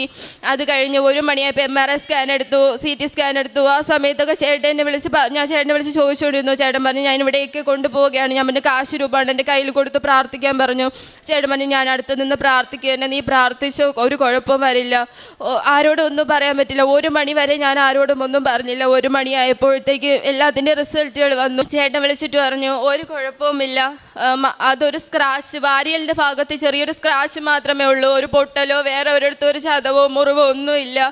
അമ്മ മാതാവ് അത് വീണെടുത്തുനിന്ന് താഴെ ഫുള്ള് പാറക്കെട്ടായിരുന്നു, നല്ല ഹൈറ്റിൽ നിന്നാണ് വീണത്. അപ്പോൾ ഞാൻ പെട്ടെന്നാണ് വീണെന്ന് പറഞ്ഞപ്പോൾ തന്നെ ഞങ്ങളുടെ വീടിനടുത്തുള്ള ഒരെണ്ണ തെങ്ങിൽ നിന്ന് വീണ് ഇതുപോലെ നട്ടൽ പൊട്ടി. ഞാൻ അണ്ണനെ കാണുന്നതാണ്. ഞാൻ എൻ്റെ മോളെ നേഴ്സറിയിലാക്കാൻ പോകുമ്പോൾ അണ്ണൻ ഒരു കയറ് കെട്ടിയിട്ടിട്ടുണ്ട്. ആ കയറിൽ പിടിച്ച് എണീച്ചിരുന്ന് നടക്കാൻ പോലും ബാത്റൂമിൽ പോകാൻ പോലും വയ്യാത്തൊരവസ്ഥയിൽ അണ്ണൻ ഇരിക്കുന്നത് ഞാൻ കണ്ടായിരുന്നു. പെട്ടെന്ന് അണ്ണൻ വീണെന്ന് പറഞ്ഞപ്പോൾ തന്നെ എനിക്ക് അതാണ് പെട്ടെന്ന് മനസ്സിൽ വന്നത്. ഞാൻ പറഞ്ഞു, അമ്മ മാതാവേ, ഒരു കുഴപ്പവും വരുത്താതെ ഇനിയും ജോലിക്ക് പോകാനും ഒരു പ്രശ്നം വരുത്തരുത്. 2 ആഴ്ച കഴിഞ്ഞ് വീട്ടിൽ വന്നു, എല്ലാം കഴിഞ്ഞ് വീട്ടിൽ വന്നു. 1 ആഴ്ച ഹോസ്പിറ്റലിൽ, അടുത്തുള്ള ഒരു ഹോസ്പിറ്റലിൽ കിടന്നു. അത് കഴിഞ്ഞ് വീട്ടിൽ വന്ന് 2 ആഴ്ച കഴിഞ്ഞ് ഹോസ്പിറ്റലിൽ പോയപ്പോൾ ആ ഡോക്ടർ തന്നെ അണ്ണനോട് ചോദിക്കുകയാണ്, ഇത് എവിടെയാണ് സ്ക്രാച്ച് എവിടെയായിരുന്നു, ഇയാൾക്ക് സ്ക്രാച്ച് എവിടെയായിരുന്നു. അപ്പോൾ അണ്ണൻ പറഞ്ഞു, എനിക്ക് തന്നെ അറിയില്ല ഡോക്ടർ എവിടെയാണ് സ്ക്രാച്ച് എന്ന്. അങ്ങനെ വലിയൊരു അനുഗ്രഹം തന്ന് അമ്മ മാതാവ്, വലിയൊരു അപകടത്തിൽ നിന്ന് അതിജീവിക്കാനുള്ള വലിയൊരു കൃപ തന്ന് അമ്മ മാതാവ് അനുഗ്രഹിച്ചു. ഇനി വേറൊരു സാക്ഷ്യം എന്ന് പറയാനുള്ള, ഞങ്ങൾക്ക് സ്വന്തമായ ഒരു വാഹനമോ ഒന്നുമില്ലായിരുന്നു, ഒരു 2 വീലർ പോലും ഇല്ല, ചേട്ടന് വണ്ടി ഓടിക്കാനൊന്നും അറിയില്ല. അപ്പോൾ ഞങ്ങളിവിടെ വന്ന് ഉടമ്പടി എടുത്ത ശേഷം ചേട്ടന് ഒരു വാഹനം വാങ്ങിക്കണമെന്നൊക്കെ പെട്ടെന്നൊരു ആഗ്രഹം വരികയും എന്നോട് നിരന്തരം പറയുകയും, ഓരോ വാഹനം അത് ഇന്നോവ തന്നെ വേണമെന്ന് വലിയൊരു ആഗ്രഹമായിരുന്നു. എല്ലാവർക്കും കൂടി പോകുവാൻ വേണ്ടി ഒരു ഇന്നോവ തന്നെ വേണം. അങ്ങനെ എപ്പോഴും പോകുമ്പോഴും എൻ്റെ അടുത്ത് പറഞ്ഞിട്ട് പോകും, നീ പ്രാർത്ഥിക്കണം എന്ന് പറഞ്ഞിട്ട് പോകും. തൃശ്ശൂർ വരെ പോയി നോക്കി, ഒന്നും ശരിയായില്ല. അപ്പോൾ ഇവിടെ ജപമാല റാലിക്ക് മുമ്പായി ഒരു വാഹനം വരികയും അതിന് 2 ആഴ്ചയ്ക്ക് മുമ്പ് ഇതുപോലെ ഒന്ന് പോയി നോക്കി. അപ്പം ഞാനിങ്ങനെ പ്രാർത്ഥിച്ചു, അമ്മ മാതാവേ, എത്ര നാളുകൊണ്ട് വാഹനം എന്ന് പറഞ്ഞ് അലഞ്ഞു നടക്കുന്നു അമ്മ മാതാവേ, ഇത് ജപമാല റാലിക്ക് മുമ്പായി വാഹനം ശരിയാക്കി കൊടുത്താൽ ആ വാഹനം കൊണ്ട് ഞങ്ങൾ അതിലവിടെ വരാം, അവിടെ വന്ന് അമ്മ മാതാവിൻ്റെ റാലിയിൽ പങ്കെടുക്കുമെന്ന് പറഞ്ഞു. പക്ഷേ ഞങ്ങൾക്ക് ഞായറാഴ്ചയാണ് അത് കിട്ടിയത്. മാതാവിൻ്റെ റാലി ശനിയാഴ്ചയായിരുന്നു. ഞങ്ങൾക്കത് ഇവിടെ വരാൻ പറ്റിയില്ല. അമ്മ മാതാവിന് ഞാനത് മാപ്പ് ചോദിക്കുന്നു. ഞങ്ങൾക്ക് വാഹനം അത് ശരിയായി ഇപ്പോൾ ഞങ്ങൾ ആ വാഹനത്തിലാണ് ഇവിടെ വന്നത്. അങ്ങനെ എനിക്ക് 4ാം ക്ലാസ് മുതൽ ശ്വാസം മുട്ടുള്ള ഒരു വ്യക്തിയായിരുന്നു ഞാൻ. അപ്പോൾ എനിക്ക് എപ്പോഴും ശ്വാസം മുട്ട് വരും. ഞാൻ ഇൻഹേലർ യൂസ് ചെയ്തുകൊണ്ടിരിക്കുകയായിരുന്നു. ഇവിടെ വന്ന് ഉടമ്പടി എടുക്കുന്നതിന് മുമ്പ് വരെ ഞാൻ ഇൻഹേലർ ഉപയോഗിച്ചുകൊണ്ടിരിക്കുകയായിരുന്നു. അത് കഴിഞ്ഞപ്പോഴത്തേക്കും എനിക്ക് ഇന്ന് വരെ ഇൻഹേലർ യൂസ് ചെയ്യുക, എനിക്ക് ആ ശ്വാസം മുട്ടലിൻ്റെ ബുദ്ധിമുട്ടുകൾ വരികയോ ഒന്നും ചെയ്തിട്ടില്ല. അമ്മ മാതാവിന് നന്ദി പറയുന്നു. പ്രേക്ഷിത പ്രവർത്തനമായിട്ട് ഞാൻ പത്രം കൊണ്ട് പള്ളിയിലും വീടുകളിലും ഒക്കെ നടന്ന് കൊടുക്കും. യാത്ര ചെയ്യുന്നുണ്ടെങ്കിൽ ഞാൻ അങ്ങനെ ആവശ്യക്കാർക്ക് മാത്രം അവരോട് ചോദിക്കും, ഇത് നിങ്ങൾക്ക് വേണമോ എന്ന് ചോദിച്ച് അവർക്ക് താല്പര്യമുണ്ടെങ്കിൽ മാത്രമേ ഞാൻ പത്രം കൊടുക്കാറുള്ളൂ. കാരുണ്യ പ്രവൃത്തിയിലായിട്ട് ഞാൻ ചെയ്യുന്നത്, ഞാനിങ്ങനെ ആദ്യത്തെ പുതുക്കലിന് മുമ്പായി തന്നെ എനിക്ക് ഒന്നും ചെയ്യാൻ പറ്റുന്നില്ലല്ലോ മാതാവേ എന്ന് ഞാൻ എപ്പോഴും ഇങ്ങനെ പ്രാർത്ഥിക്കുമായിരുന്നു, കരഞ്ഞ് പ്രാർത്ഥിക്കുമായിരുന്നു. അമ്മ മാതാവേ, എനിക്ക് കാരുണ്യ പ്രവൃത്തികളൊന്നും ചെയ്യാൻ പറ്റുന്നില്ല. ഞാനെന്ന് പറഞ്ഞാൽ വീട്ടിൽ തന്നെ ഇരിക്കുന്ന ഒരു വ്യക്തിയാണ്, ഞാൻ എങ്ങും പോകുന്നില്ല. അങ്ങനെയൊക്കെ ഞാനിങ്ങനെ സങ്കടപ്പെടുമായിരുന്നു. അപ്പോഴാണ് എനിക്ക് എൻ്റെ അമ്മയെ ഇതുപോലെ മാതാവ് കൊണ്ടു തന്നത്. അപ്പോൾ അവിടെ ഒരു 98 അന്തേവാസികളുണ്ട് അമ്മയുള്ള സ്ഥലത്ത്. അപ്പോൾ അവിടെ പോകുമ്പോൾ അമ്മയ്ക്ക് മാത്രമായി ഒന്നും ഞങ്ങൾക്ക് കൊണ്ടുപോകാൻ പറ്റില്ല. അപ്പോൾ എല്ലാവർക്കും വേണ്ടി എന്തെങ്കിലും കൊണ്ടുപോകുമ്പോൾ, ഇപ്പോൾ ക്രിസ്മസിന് പോയപ്പോൾ കേക്ക് ആയാലും അതെല്ലാവർക്കും വേണ്ടി പങ്കുവയ്ക്കാൻ കണക്കിന് നമുക്ക് കൊണ്ടുപോകാൻ പറ്റും. അതൊരു കാരുണ്യ പ്രവൃത്തിയായി ഞാൻ കാണുന്നു. പിന്നെ ആര് വന്ന് എന്ത് ചോദിച്ചാലും, ഒരു ഗ്ലാസ് വെള്ളം ചോദിച്ചാലും ഞാൻ അവർക്കത് കൊടുക്കും. അതുപോലെ എന്നെ കൊണ്ട് പറ്റുന്ന രീതിയിൽ. പിന്നെ എൻ്റെ പ്രാർത്ഥനയിലെല്ലാം എന്തെങ്കിലും സങ്കടമുള്ള വ്യക്തികളെ എനിക്കറിയാവുന്നവരുണ്ടെങ്കിൽ ഞാൻ അവർക്ക് വേണ്ടി പ്രാർത്ഥിക്കും. എപ്പോഴും ജപമാലയിൽ അവരെ ഓർക്കും. ഒരു ദിവസം ഫുള്ള് സമ്പൂർണ്ണ ജപമാല ഞാൻ ചൊല്ലി തീർക്കും. കരുണക്കൊന്ത ചൊല്ലും. ചുമ്മാ കിട്ടുന്ന അവസരങ്ങളിലെല്ലാം, കിട്ടുന്ന അവസരമല്ല, ജോലി ചെയ്തുകൊണ്ട് നിന്നാലും എനിക്ക് എല്ലാ രഹസ്യങ്ങളും കാണാതെ അറിയാം. അതുകൊണ്ട് ഞാൻ ഇങ്ങനെ മനസ്സിൽ ചൊല്ലിക്കൊണ്ട് കിട്ടുന്ന സമയങ്ങളിലൊക്കെ കൊന്തയെടുത്ത് കയ്യിൽ വെച്ച് എപ്പോഴും ജപമാല ചൊല്ലാൻ അമ്മ മാതാവ് സഹായിച്ചു. അമ്മ മാതാവിൻ്റെ ഉടമ്പടിയിലൂടെ എനിക്ക് ആത്മീയമായി ഒരുപാട് വളരാൻ എൻ്റെ അമ്മ സഹായിച്ചു. എന്നും പള്ളിയിൽ പോകാനും, ഇന്ന് രാവിലെ വെട്ടം പോലും വീഴില്ല, എൻ്റെ മകളെയും കൊണ്ട് ഞാൻ പള്ളിയിൽ പോകും രാവിലെ. ഇന്ന് രാവിലെ പറ്റുന്ന ദിവസങ്ങളെല്ലാം, മിക്ക ദിവസങ്ങളിലും രോഗങ്ങളൊന്നും വേറെ അസൗകര്യങ്ങളൊന്നും ഇല്ലെങ്കിൽ ഞങ്ങൾ എല്ലാ ദിവസവും പള്ളിയിൽ പോകും. ഇന്ന് വരെ ഉടമ്പടി എടുത്തതിൽ പിന്നെ 1 വർഷം കഴിഞ്ഞു. ഞാൻ ഇന്ന് വരെ ഒരു ഞായറാഴ്ചയും പള്ളിയിൽ മുടങ്ങിയിട്ടില്ല. അങ്ങനെ ഒരുപാട് അനുഗ്രഹങ്ങൾ തന്ന എൻ്റെ അമ്മ മാതാവിനെ തിരുക്കുമാരനെ ഞാൻ കോടാനുകോടി നന്ദി അറിയിക്കുന്നു. ലൂക്ക 1:37. ദൈവത്തിന് എല്ലാം സാധ്യമാണ്. ലിജിമോള് അമ്മയെ കാണണമെന്ന ആഗ്രഹം ആരോടെല്ലാം പറഞ്ഞെങ്കിലും അതൊന്നും നിവൃത്തിയാക്കുവാനായിട്ട് സാധിച്ചില്ല. ആ ഒരു സങ്കടം പിന്നെ ഉടമ്പടിയിൽ പരിശുദ്ധ അമ്മ വഴിയാണ് ഈശോയ്ക്ക് സമർപ്പിക്കുന്നത്. അങ്ങനെ നേരിട്ട് അമ്മ വഴി സമർപ്പിച്ച ഈ ഒരു ആഗ്രഹം നിവർത്തിച്ച് കിട്ടി ഇവിടെ സാക്ഷ്യം പറയുകയാണ്. അതുകൂടാതെ ലഭിച്ച രോഗസൗഖ്യങ്ങൾ, ആദ്യം രോഗം എന്താണെന്ന് കണ്ടുപിടിക്കാത്ത അവസ്ഥയിലൂടെ കടന്നു പോകുന്നു. ഉടമ്പടിയിൽ വന്നു കഴിഞ്ഞപ്പോൾ അത് കണ്ടെത്തുവാനായി സാധിക്കുന്നു. പ്രോപ്പറായ ചികിത്സ കിട്ടുന്നു. ലിജിമോൾ അതോടൊപ്പം തന്നെ ചെയ്യുന്ന കാര്യങ്ങളുണ്ട്. 4 ജപമാല എല്ലാ ദിവസവും ചൊല്ലുന്നു. ഒരു സമ്പൂർണ്ണ ജപമാല. പ്രാർത്ഥിക്കുവാനുള്ള മനസ്സ്, പരിശുദ്ധ അമ്മയുടെ കൂടെ ആയിരിക്കുവാനുള്ള മനസ്സ്. അങ്ങനെ ദൈവത്തിൻ്റെ മക്കളാകുവാനായിട്ടുള്ള നമ്മുടെ ആഗ്രഹമാണ് ദൈവം നമ്മുടെ കാര്യങ്ങൾ, വിഷയങ്ങൾ കൂടുതൽ ഏറ്റെടുത്ത് സഹായിക്കുവാനായിട്ട് എല്ലാം ഉപയോഗപ്പെടുന്നത്. പരിശുദ്ധ അമ്മയിലൂടെ ദൈവം ഈ കുടുംബത്തിന് നൽകിയ എല്ലാ അനുഗ്രഹങ്ങൾക്കും കൈയടിച്ച് ദൈവത്തെ മഹത്വപ്പെടുത്താം. യേശുവേ നന്ദി, യേശുവേ സ്തോത്രം, യേശുവേ ആരാധന. പരിശുദ്ധ അമ്മയ്ക്കും ഈശോയ്ക്കും കൊടാനുകൂടി നന്ദി പറയുന്നു. എൻ്റെ പേര് ഫ്രാൻസിസ്. ഞാൻ വയനാട് മാനന്തവാടിയിൽ നിന്ന് വരുന്നു. ഞാനിവിടെ ഉടമ്പടി എടുത്തത് 2019 ജൂൺ 26-നാണ്. പക്ഷേ അതിനു മുന്നേ 2019 ഏപ്രിൽ മാസത്തിൽ ഞാനിവിടെ വന്ന് ഉടമ്പടി എടുക്കാൻ വേണ്ടി, അന്ന് എല്ലാ ദിവസവും ഉടമ്പടി ഇല്ലാത്തതുകൊണ്ട് അന്ന് ഉടമ്പടി എടുക്കാൻ സാധിച്ചില്ല. ഞാൻ തിരിച്ചു പോയി.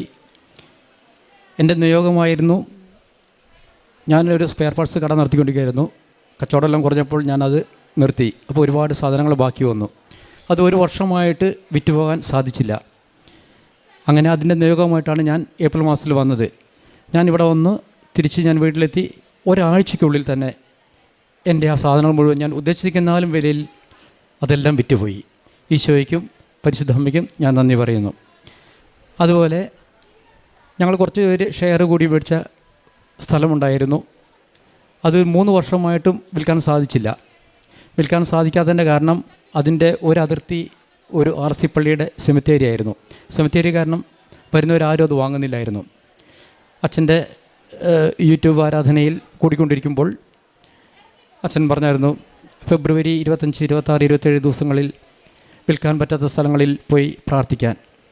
അതുപ്രകാരം പോയി നേർച്ച വസ്തുക്കളായ ഉടമ്പടി തൈലവും ഉപ്പും കാശിരവും എല്ലാം എടുത്ത് ഞങ്ങൾ പോയി പ്രാർത്ഥിക്കുകയും 4 സ്ഥലങ്ങളിലും ഉപ്പിട്ട് പ്രാർത്ഥിക്കുകയും ചെയ്ത് തിരിച്ച് വീട്ടിലെത്തി. അരമണിക്കൂറിനുള്ളിൽ തന്നെ ആ സ്ഥലം വിൽക്കാൻ സാധിച്ചു. ഈശോയ്ക്കും പരിശുദ്ധാമ്മയ്ക്കും നന്ദി പറയുന്നു. അതുപോലെ 30 വർഷത്തിലേറെയായി എനിക്ക് നടുവേദനയായിരുന്നു. അത്യാവശ്യ കാര്യങ്ങൾ മാത്രം ഇങ്ങനെ ചെയ്തു പോകുമായിരുന്നു. 2021 പൂർണ്ണമായിട്ട് ഞാൻ കിടപ്പിലായി, ഡിസ്ക് പ്രൊലാപ്സ് കാരണം. അങ്ങനെ കോഴിക്കോട് ഹോസ്പിറ്റലിൽ പോയി, ഒരു പ്രഗത്ഭമായ ഹോസ്പിറ്റലിൽ പോയി. അവിടെ ചെന്നപ്പോൾ അവർ പറഞ്ഞു ഓപ്പറേഷൻ ചെയ്യണമെന്ന്.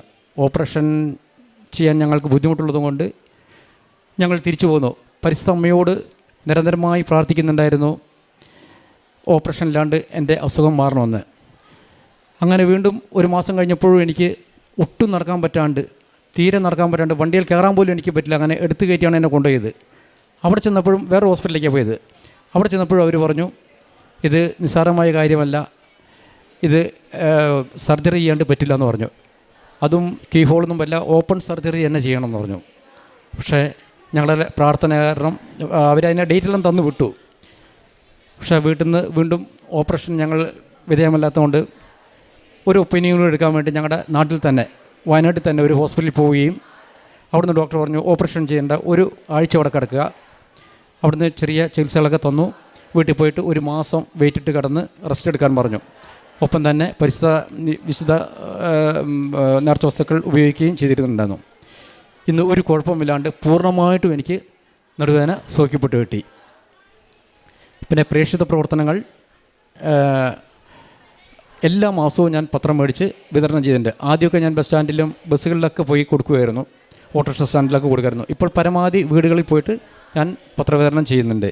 പിന്നെ രോഗികളെ പരമാവധി ഹോസ്പിറ്റലും വീടുകളിലൊക്കെ പോയി കാണുന്നുണ്ട്. കാരുണ്യ പ്രവർത്തികളായിട്ട് രോഗികൾക്ക് ചികിത്സാ സഹായം നൽകുന്നുണ്ട്. ഓർഫനേജിൽ പോയി ഭക്ഷണങ്ങൾ കൊടുക്കുന്നുണ്ട്. ആത്മീയ ജീവിതത്തിൽ എല്ലാ ദിവസവും ഞാൻ വിശുദ്ധ കുർബാനയ്ക്ക് പോകുന്നുണ്ട്. ഞാൻ മാത്രമല്ല, എൻ്റെ കുടുംബത്തിലെല്ലാവരും പോകുന്നുണ്ട്. പിന്നെ അരമണിക്കൂർ ബൈബിൾ വായിക്കുന്നുണ്ട്, ഉപവാസം എടുക്കുന്നുണ്ട്.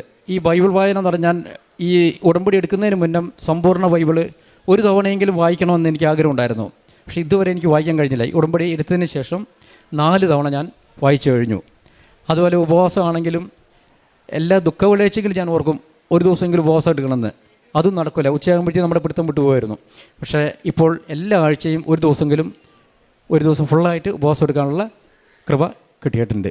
നിയമാവർത്തന പുസ്തകം 7:6 മുതലുള്ള തിരുവചനങ്ങളിൽ നിങ്ങളുടെ ദൈവമായ കർത്താവിന് നിങ്ങൾ വിശുദ്ധ ജനമാണ്, ഭൂമുഖത്തുള്ള എല്ലാ ജനതകളിലും നിന്ന് തൻ്റെ സ്വന്തം ജനമാകേണ്ടതിന് അവിടുന്ന് നിങ്ങളെ തിരഞ്ഞെടുത്തിരിക്കുന്നു. ഉടമ്പടി ഒരു തിരഞ്ഞെടുപ്പാണ്. തിരഞ്ഞെടുത്തു കഴിഞ്ഞാൽ പിന്നീട് ഒത്തിരിയേറെ കൃപയോടെ ജീവിക്കുവാനായിട്ട് നമ്മെ ഒരുക്കുന്ന ഒരു പദ്ധതി. അങ്ങനെ ഉത്തരവാദിത്വപൂർണമായ ഉടമ്പടി ജീവിതം ദൈവത്തിങ്കിലേക്ക് കൂടുതൽ അടുപ്പിക്കുന്നു. ദൈവത്തിൻ്റെ സ്വന്തം ജനമായി അവിടുന്ന് തിരഞ്ഞെടുത്തിരിക്കുന്നു എന്നുള്ള ബോധ്യം ഓരോ വ്യക്തിക്കും കൂടുതലായി ലഭിക്കുന്നു. അതുതന്നെയല്ലേ ജീവിതത്തിൽ വരുന്ന മാറ്റങ്ങൾ. തൻ്റെ ഉപവാസവും അതുപോലെ പ്രാർത്ഥനയുമൊക്കെ ആദ്യം എങ്ങനെയായിരുന്നു, എന്നാൽ ഇന്നിപ്പോൾ എത്രമാത്രം അതിനൊക്കെയുള്ള സാധ്യത താൻ തന്നെ അതിനെല്ലാം മുൻകൈ എടുക്കുകയാണ്. ഇനി ഒരു ശക്തിക്കും തന്നെ പിന്തിരിപ്പിക്കാൻ കഴിയില്ല. അതാണ് ഇന്ന് ഈ മകൻ ഇവിടെ പറയുക. അത്രയേറെ ദൈവവുമായിട്ടുള്ള ആ ഒരു അടുപ്പം, ഹൃദയ അടുപ്പം നേടിയെടുക്കുന്ന മകനായി മാറിയിരിക്കുകയാണ്. അങ്ങനെ തൻ്റെ 1 വർഷമായിട്ട് തനിക്ക് വിൽക്കാൻ സാധിക്കാതിരുന്ന സ്പെയർ പാർട്സ് ഒരാഴ്ച കൊണ്ട് വിറ്റുപോകുന്നു. 3 വർഷമായിട്ട് വിൽക്കാൻ പറ്റാതിരുന്ന സ്ഥലം, അതും ഉടനെ തന്നെ വിൽക്കുവാനായിട്ട് സാധിക്കുന്നു. 30 വർഷമായിട്ട് തനിക്കുണ്ടായിരുന്ന തൻ്റെ അസുഖം, അതും ഒരു പ്രോപ്പറായിട്ടുള്ള ഒരു ഡോക്ടറെ കാണുവാനും ഡോക്ടറുടെ നിർദ്ദേശം അനുസരിക്കുവാനും പിന്നീട് ഉടമ്പടി നേർച്ച വസ്തുക്കൾ മാത്രം ഉപയോഗിച്ച് മറ്റ് മെഡിസിൻ ഒന്നുമില്ല എന്നാണ് നാം കേട്ടത്. റെസ്റ്റ് എടുക്കാനാണ് പറഞ്ഞത്. അങ്ങനെ തനിക്ക് പരിപൂർണമായിട്ടുള്ള സൗഖ്യ അനുഭവം കിട്ടിയതൊക്കെയാണ് ഫ്രാൻസിസ് എന്ന മകൻ ഇവിടെ പങ്കുവയ്ക്കുക. മാനന്തവാടിയിൽ നിന്നൊക്കെ ഇവിടെ വന്ന് ഇത്രയും സമയമൊക്കെ ഇവിടെ നിന്ന് ഈ സാക്ഷ്യം ലോകസമക്ഷം പറയണമെങ്കിൽ അതൊരു നിലപാടെടുത്തിട്ടാണ്. അതായത് തനിക്ക് ദൈവം തന്ന കൃപ അത് ലോകത്തോട് വിളിച്ചു പറഞ്ഞിട്ടേ താൻ ഇന്ന് പോകൂ എന്നുള്ള ഒരു നിലപാട്. കർത്താവിനെ സ്നേഹിക്കുന്നവരുടെ ലക്ഷണമാണിത്. എത്രയോ പേര് സാക്ഷ്യം പറയാനായിട്ട് സമയമുണ്ടോ?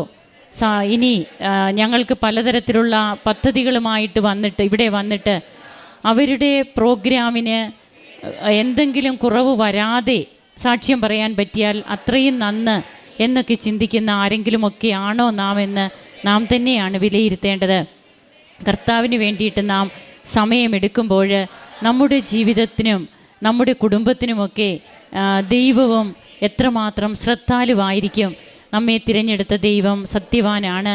അങ്ങനെ ഈശോയ്ക്ക് ഇന്ന് നന്ദി പറഞ്ഞുകൊണ്ട് ഈ മകൻ ആരാധനയർപ്പിക്കുകയാണ്. നമുക്കും കരങ്ങളടിച്ച് ഈശോയ്ക്കും അമ്മയ്ക്കും നന്ദി പറയാം. യേശുവേ നന്ദി, യേശുവേ സ്തുതി, യേശുവേ ആരാധന. യേശുവേ സ്തോത്രം, യേശുവേ നന്ദി. അമ്മയ്ക്കും തിരുക്കുമാരനും കോടാനുകോടി സ്തുതിയും സ്തോത്രം അർപ്പിക്കുന്നു. എൻ്റെ പേര് ഷിജി ബ്ലസൻ. ഞങ്ങൾ 2019 ഓഗസ്റ്റിലാണ് ആദ്യമായിട്ട് ഇവിടെ വന്ന് ഉടമ്പടി എടുത്തത്. എൻ്റെ ഹസ്ബൻഡ് കിട്ടിയ രോഗസൗഖ്യത്തിന് വേണ്ടിയാണ് ഞങ്ങൾ ഇന്നിവിടെ സാക്ഷ്യം പറയാൻ നിൽക്കുന്നത്. എൻ്റെ ഹസ്ബൻഡ് പേര് ബ്ലസൻ. 2024 ഓഗസ്റ്റിൽ എൻ്റെ ഹസ്ബൻഡിന് ഒരു വയറുവേദനയെ തുടർന്ന് ഞങ്ങൾ സ്കാൻ ചെയ്തപ്പോൾ പാൻക്രിയാറ്റിസ്, അതായത് ബൾക്കി പാൻക്രിയാസ് എന്ന് പറഞ്ഞു. അത് ബൾക്കി ഇപ്പം പൊട്ടാൻ തയ്യാറായി നിൽക്കുന്ന രീതിയിലുള്ളൊരു പാൻക്രിയാസ്. മറ്റ് അവയവങ്ങളാണെങ്കിൽ അത് മാറ്റി വെക്കാം, പക്ഷേ പാൻക്രിയാസിന് ഒന്നും ചെയ്യാൻ പറ്റത്തില്ല. ഞങ്ങൾ നെറ്റിലൊക്കെ നോക്കിയപ്പോൾ ലൈഫ് ത്രെട്ടനിങ് ഡിസീസ് എന്നാണ് കാണിച്ച് ഏത് സമയത്തും എന്ത് സംഭവിക്കാവുന്നു. ഞങ്ങൾ പെട്ടെന്ന് light a candle prayer request ഇട്ടു, അമ്മ മാതാവിനോട് പ്രാർത്ഥിച്ചു. ഞങ്ങൾ കാശ് രൂപവും തൈലവും വിശുദ്ധ തൈലവും പുരട്ടി പ്രാർത്ഥിച്ചു.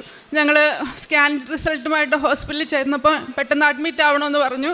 അഡ്മിറ്റ് ആവാൻ അപ്പം 24 hours മുന്നേ ഉള്ള റിസൾട്ട് ബ്ലഡ് ടെസ്റ്റ് എല്ലാം ചെയ്തപ്പം 3 ഇരട്ടി ഹൈ ആണ് എല്ലാ വാല്യൂസ് കാണിക്കുന്നത്.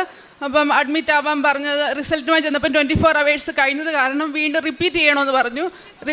ഞങ്ങൾ light a candle prayer request ഒരുപാട് പേരോട് പ്രാർത്ഥിക്കാൻ അപേക്ഷിച്ചു.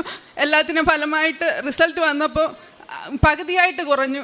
ഇപ്പം ഡോക്ടർ പറഞ്ഞു അഡ്മിറ്റ് ആവേണ്ട, വീട്ടിൽ IV ഫ്ലൂയിഡ് ഇട്ട് 2 ദിവസം ഒന്നും കഴിക്കാതെ IV ഫ്ലൂയിഡ്സിൽ മാത്രം ഇരിക്കാൻ പറഞ്ഞു. അങ്ങനെ 2 ദിവസം അങ്ങനെ കഴിഞ്ഞ് ഞങ്ങൾ വീട്ടിൽ നിന്ന് ഞങ്ങൾ ഹോസ്പിറ്റലിൽ വീണ്ടും ബ്ലഡ് ടെസ്റ്റ് ചെയ്തപ്പം എല്ലാം നോർമലായിട്ട് ദൈവം അമ്മ മാതാവ് ഞങ്ങൾക്ക് തന്നു. ഡോക്ടർ പോലും പറഞ്ഞു ഫസ്റ്റ് ടൈം ഇങ്ങനെ ഇത്ര പെട്ടെന്ന് നോർമൽ ഒരു റിസൾട്ട് കാണുന്നതെന്ന് ഡോക്ടർ പോലും സാക്ഷിപ്പെട്ടു. അമ്മയ്ക്കും തിരുക്കുമാരനും കോടാനുകോടി സ്തുതി സ്തോത്രം അർപ്പിക്കുന്നു.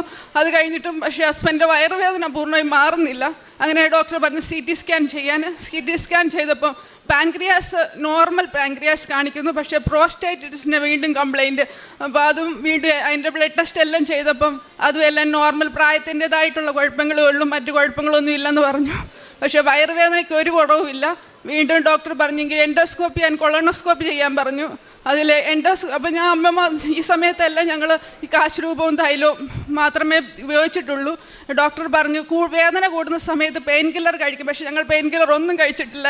ഉപ്പും തൈലവും കാശ് രൂപം വെച്ച് വയറ് വെച്ച് പ്രാർത്ഥിക്കുകയാണ് ചെയ്തിട്ടുള്ളത്. ഈ CT സ്കാൻ കഴിഞ്ഞ് അതിന് എൻഡോസ്കോപ്പി കൊളോണോസ്കോപ്പിയിൽ യൂസോഫാഗൈറ്റിസ് എന്ന് കാണിച്ചു. അത് ഷുഗർ കൂടുതലായത് കാരണം ഇൻഫെക്ഷൻ ആയതാണ്, ഫംഗൽ. അതാണ് ഞാൻ അമ്മ മാതാവിനോട് എപ്പോഴും പ്രാർത്ഥിച്ചു, ദൈവമേ യഥാർത്ഥ രോഗം കണ്ടുപിടിച്ച് അതിന് ചികിത്സിക്കാൻ കഴിഞ്ഞു, പക്ഷേ മാരക രോഗങ്ങളൊന്നും ആയിരിക്കരുത് എന്ന്. അതുപോലെ തന്നെ ഒരു ഫംഗൽ ഇൻഫെക്ഷൻ ആയിരുന്നു, അതിന് മരുന്ന് കഴിച്ചപ്പോൾ പൂർണ്ണമായി സൗഖ്യം തന്നു. പക്ഷേങ്കിൽ ചെറുതായിട്ട് വീണ്ടും വയറുവേദന. ഞങ്ങൾ കുവൈറ്റിലാണ് വർക്ക് ചെയ്യുന്നത്.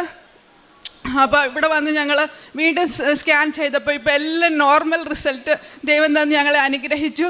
ഞങ്ങളുടെ കുവൈറ്റിലും പിന്നെ കൃപാസന പ്രാർത്ഥന ടീമുണ്ട്, അതിലൊക്കെ ഞങ്ങൾ പോകാറുണ്ട്. കൃപാസന ഉടമ്പടി റാലി അവിടെ ഉണ്ടായിരുന്നു, അതിലും ഞങ്ങൾ പങ്കെടുത്തു. പറ്റുമ്പോഴൊക്കെയും ഞങ്ങൾ അതിലൊക്കെയും പങ്കെടുക്കാറുണ്ട്. പിന്നെ അച്ഛൻ്റെ ധ്യാനങ്ങൾ സമയമനുസരിച്ച് കൂടാറുണ്ട്. ഉടമ്പടി സാക്ഷ്യങ്ങൾ കേൾക്കാറുണ്ട്. ഞങ്ങളുടെ പ്രേക്ഷിത പ്രവർത്തനം ഞങ്ങൾ ഇവിടുന്ന് പോകുമ്പോൾ പത്രങ്ങൾ വാങ്ങിച്ചുകൊണ്ട് പോകും. ഞങ്ങളോട് അറിയാവുന്നവരോടൊക്കെ ഞങ്ങൾ കൃപാസന അമ്മയെ പറ്റി പറയാറുണ്ട്. ഞങ്ങളുടെ കാരുണ്യ പ്രവർത്തികൾ ഞങ്ങൾ കിട്ടുന്ന സാലറിയിൽ നിന്ന് 1% മാറ്റി വെച്ചിട്ട് ഞങ്ങൾ ആവശ്യമുള്ള എല്ലാവർക്കും ഞങ്ങളെ കഴിയുന്ന വിധത്തിൽ ഞങ്ങൾ സഹായിക്കാറുണ്ട്. ഞങ്ങളുടെ ജീവിതത്തിൽ അമ്മ മാതാവും തിരുക്കുമാരനും ഒരുപാട് അനുഗ്രഹങ്ങൾ ചൊരിഞ്ഞു തന്നിട്ടുണ്ട്. ചെറുതും വലുതുമായിട്ട് ഇവിടെ പറയാൻ നിന്ന് ഒരുപാടുണ്ട്. അതുപോലെയുണ്ട് ഞങ്ങൾക്ക് അനുഗ്രഹങ്ങൾ തന്നിട്ടുണ്ട്. ഞങ്ങളുടെ കുടുംബമായിട്ട് ഞങ്ങളെ ദൈവമാതാവും ഞങ്ങളെ ഉയർത്തി അമ്മ മാതാവും ദൈവത്തോട് കൂടുതൽ അടുക്കുവാൻ സഹായിച്ചു. ഇതിനെല്ലാം കർത്താവിനും ഇതിനും കോടാനുകോടി സ്തുതി സ്തോത്രം അർപ്പിക്കുന്നു. എന്നും അമ്മയുടെ പ്രതിഷ്ഠീകരണത്തിൻ്റെ സ്ഥിരസാക്ഷിയായ എൻ്റെ കുടുംബത്തിനെ ഉയർത്തണമേ എന്ന് യാചിച്ചുകൊണ്ട് ദൈവത്തിന് നന്ദി പറഞ്ഞുകൊണ്ട് വിരമിക്കുന്നു. ജ്ഞാനത്തിൻ്റെ പുസ്തകം 11-ാം അധ്യായത്തിൽ 24-25 തിരുവചനങ്ങൾ ഇപ്രകാരം അരുളി ചെയ്യുന്നു: എല്ലാറ്റിനെയും അങ്ങ് സ്നേഹിക്കുന്നു, അങ്ങ് സൃഷ്ടിച്ച ഒന്നിനെയും അങ്ങ് ദ്വേഷിക്കുന്നില്ല. ദ്വേഷിച്ചെങ്കിൽ സൃഷ്ടിക്കുമായിരുന്നില്ല. അങ്ങ് ഇച്ഛിക്കുന്നില്ലെങ്കിൽ എന്തെങ്കിലും നിലനിൽക്കുമോ? അങ്ങ് അസ്തിത്വം നൽകിയില്ലെങ്കിൽ എന്തെങ്കിലും പുലരുമോ? ജീവനുള്ളവയെ സ്നേഹിക്കുന്ന കർത്താവെ, സർവവും അങ്ങയുടേതാണ്. അങ്ങ് അവയോട് ദയ കാണിക്കുന്നു. തൻ്റെ ഹസ്ബൻഡിൻ്റെ ബൾക്കി പാൻക്രിയാസ്, അതായത് അതിൻ്റെ രൂക്ഷമായ അവസ്ഥ അതെന്താണെന്നൊക്കെ ഈ മകൾ പറഞ്ഞു. വേറെ ഏതെങ്കിലും ഓർഗനാണെങ്കിൽ അതിനൊക്കെ ട്രീറ്റ്മെൻറ്റ് ഉണ്ട്, അല്ലെങ്കിൽ അത് വേണ്ട രീതിയിൽ ഡോക്ടേഴ്സ് നയിക്കുന്ന അവർ പറയുന്ന രീതിയിലൊക്കെ പോകാം. എന്നാൽ ഇത് പ്രത്യേകിച്ച് ഒന്നും ചെയ്യാൻ പറ്റില്ല. ഇപ്പോൾ പൊട്ടും എന്നുള്ള രീതിയിൽ ആ പാൻക്രിയാസ് അത്രയേറെ ഇൻഫെക്ഷനായിട്ട് ബുദ്ധിമുട്ടായിരിക്കുന്ന അവസ്ഥയിൽ പിന്നീട് ലൈഫ് ത്രെട്ടണിങ് എന്നുള്ളതാണ് ഇവർ തന്നെ അതിനെക്കുറിച്ചൊക്കെ സെർച്ച് ചെയ്യുമ്പോൾ ഇവർക്ക് തന്നെ കാണാൻ കഴിയുന്നത്. ഉടമ്പടി നേർച്ച വസ്തുക്കളുടെ ഉപയോഗമാണ് പിന്നീട് ഈ മകൾ പറയുക. ഉടമ്പടി ഒരു ഔഷധമാണ്.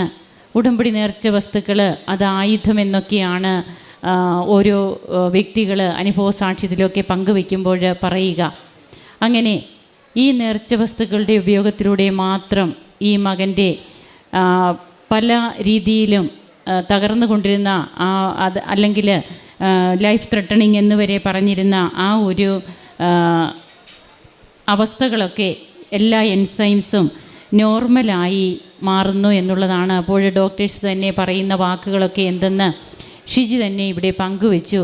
അങ്ങനെ ഹസ്ബൻഡ് നോർമൽ ലൈഫിലേക്ക് വന്നു. സ്കാനിങ്ങിലൊക്കെ ഇത് എത്ര പെട്ടെന്നാണ് ഇതൊക്കെ നോർമലായത് എന്നുള്ളതാണ് ഡോക്ടേഴ്സ് പങ്കുവെച്ചതെന്നാണ് ഈ മകൾ ഇവിടെ പറയുന്നത്.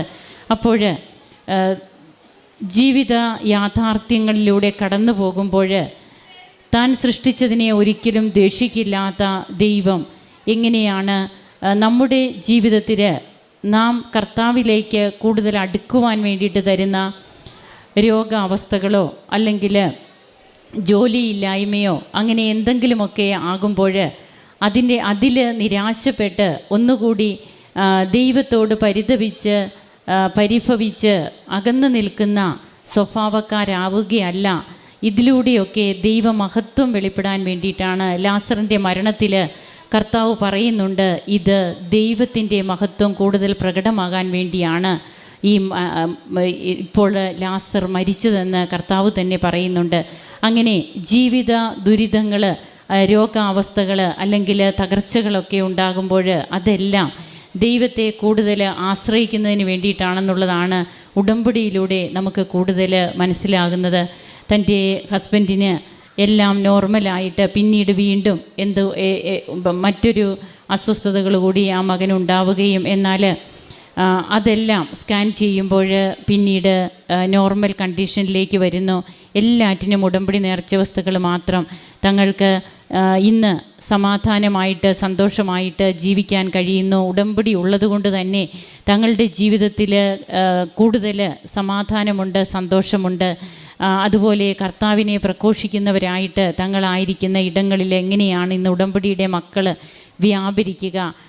അതായത് ഇവിടെ നമുക്ക് കാണുവാൻ കഴിയുക ഭാരലഘുത്വമാണ്. ഒരു വലിയ ഭാരമായിട്ട് തങ്ങളുടെ കുടുംബത്തെ ബാധിച്ച ഹസ്ബൻഡിൻ്റെ ഈ ഒരു രോഗാവസ്ഥ പിന്നീട് വളരെ ഒരു തൂവലിൻ്റെ കനത്തിൽ മാത്രം ദൈവം എടുത്തു മാറ്റുന്നു.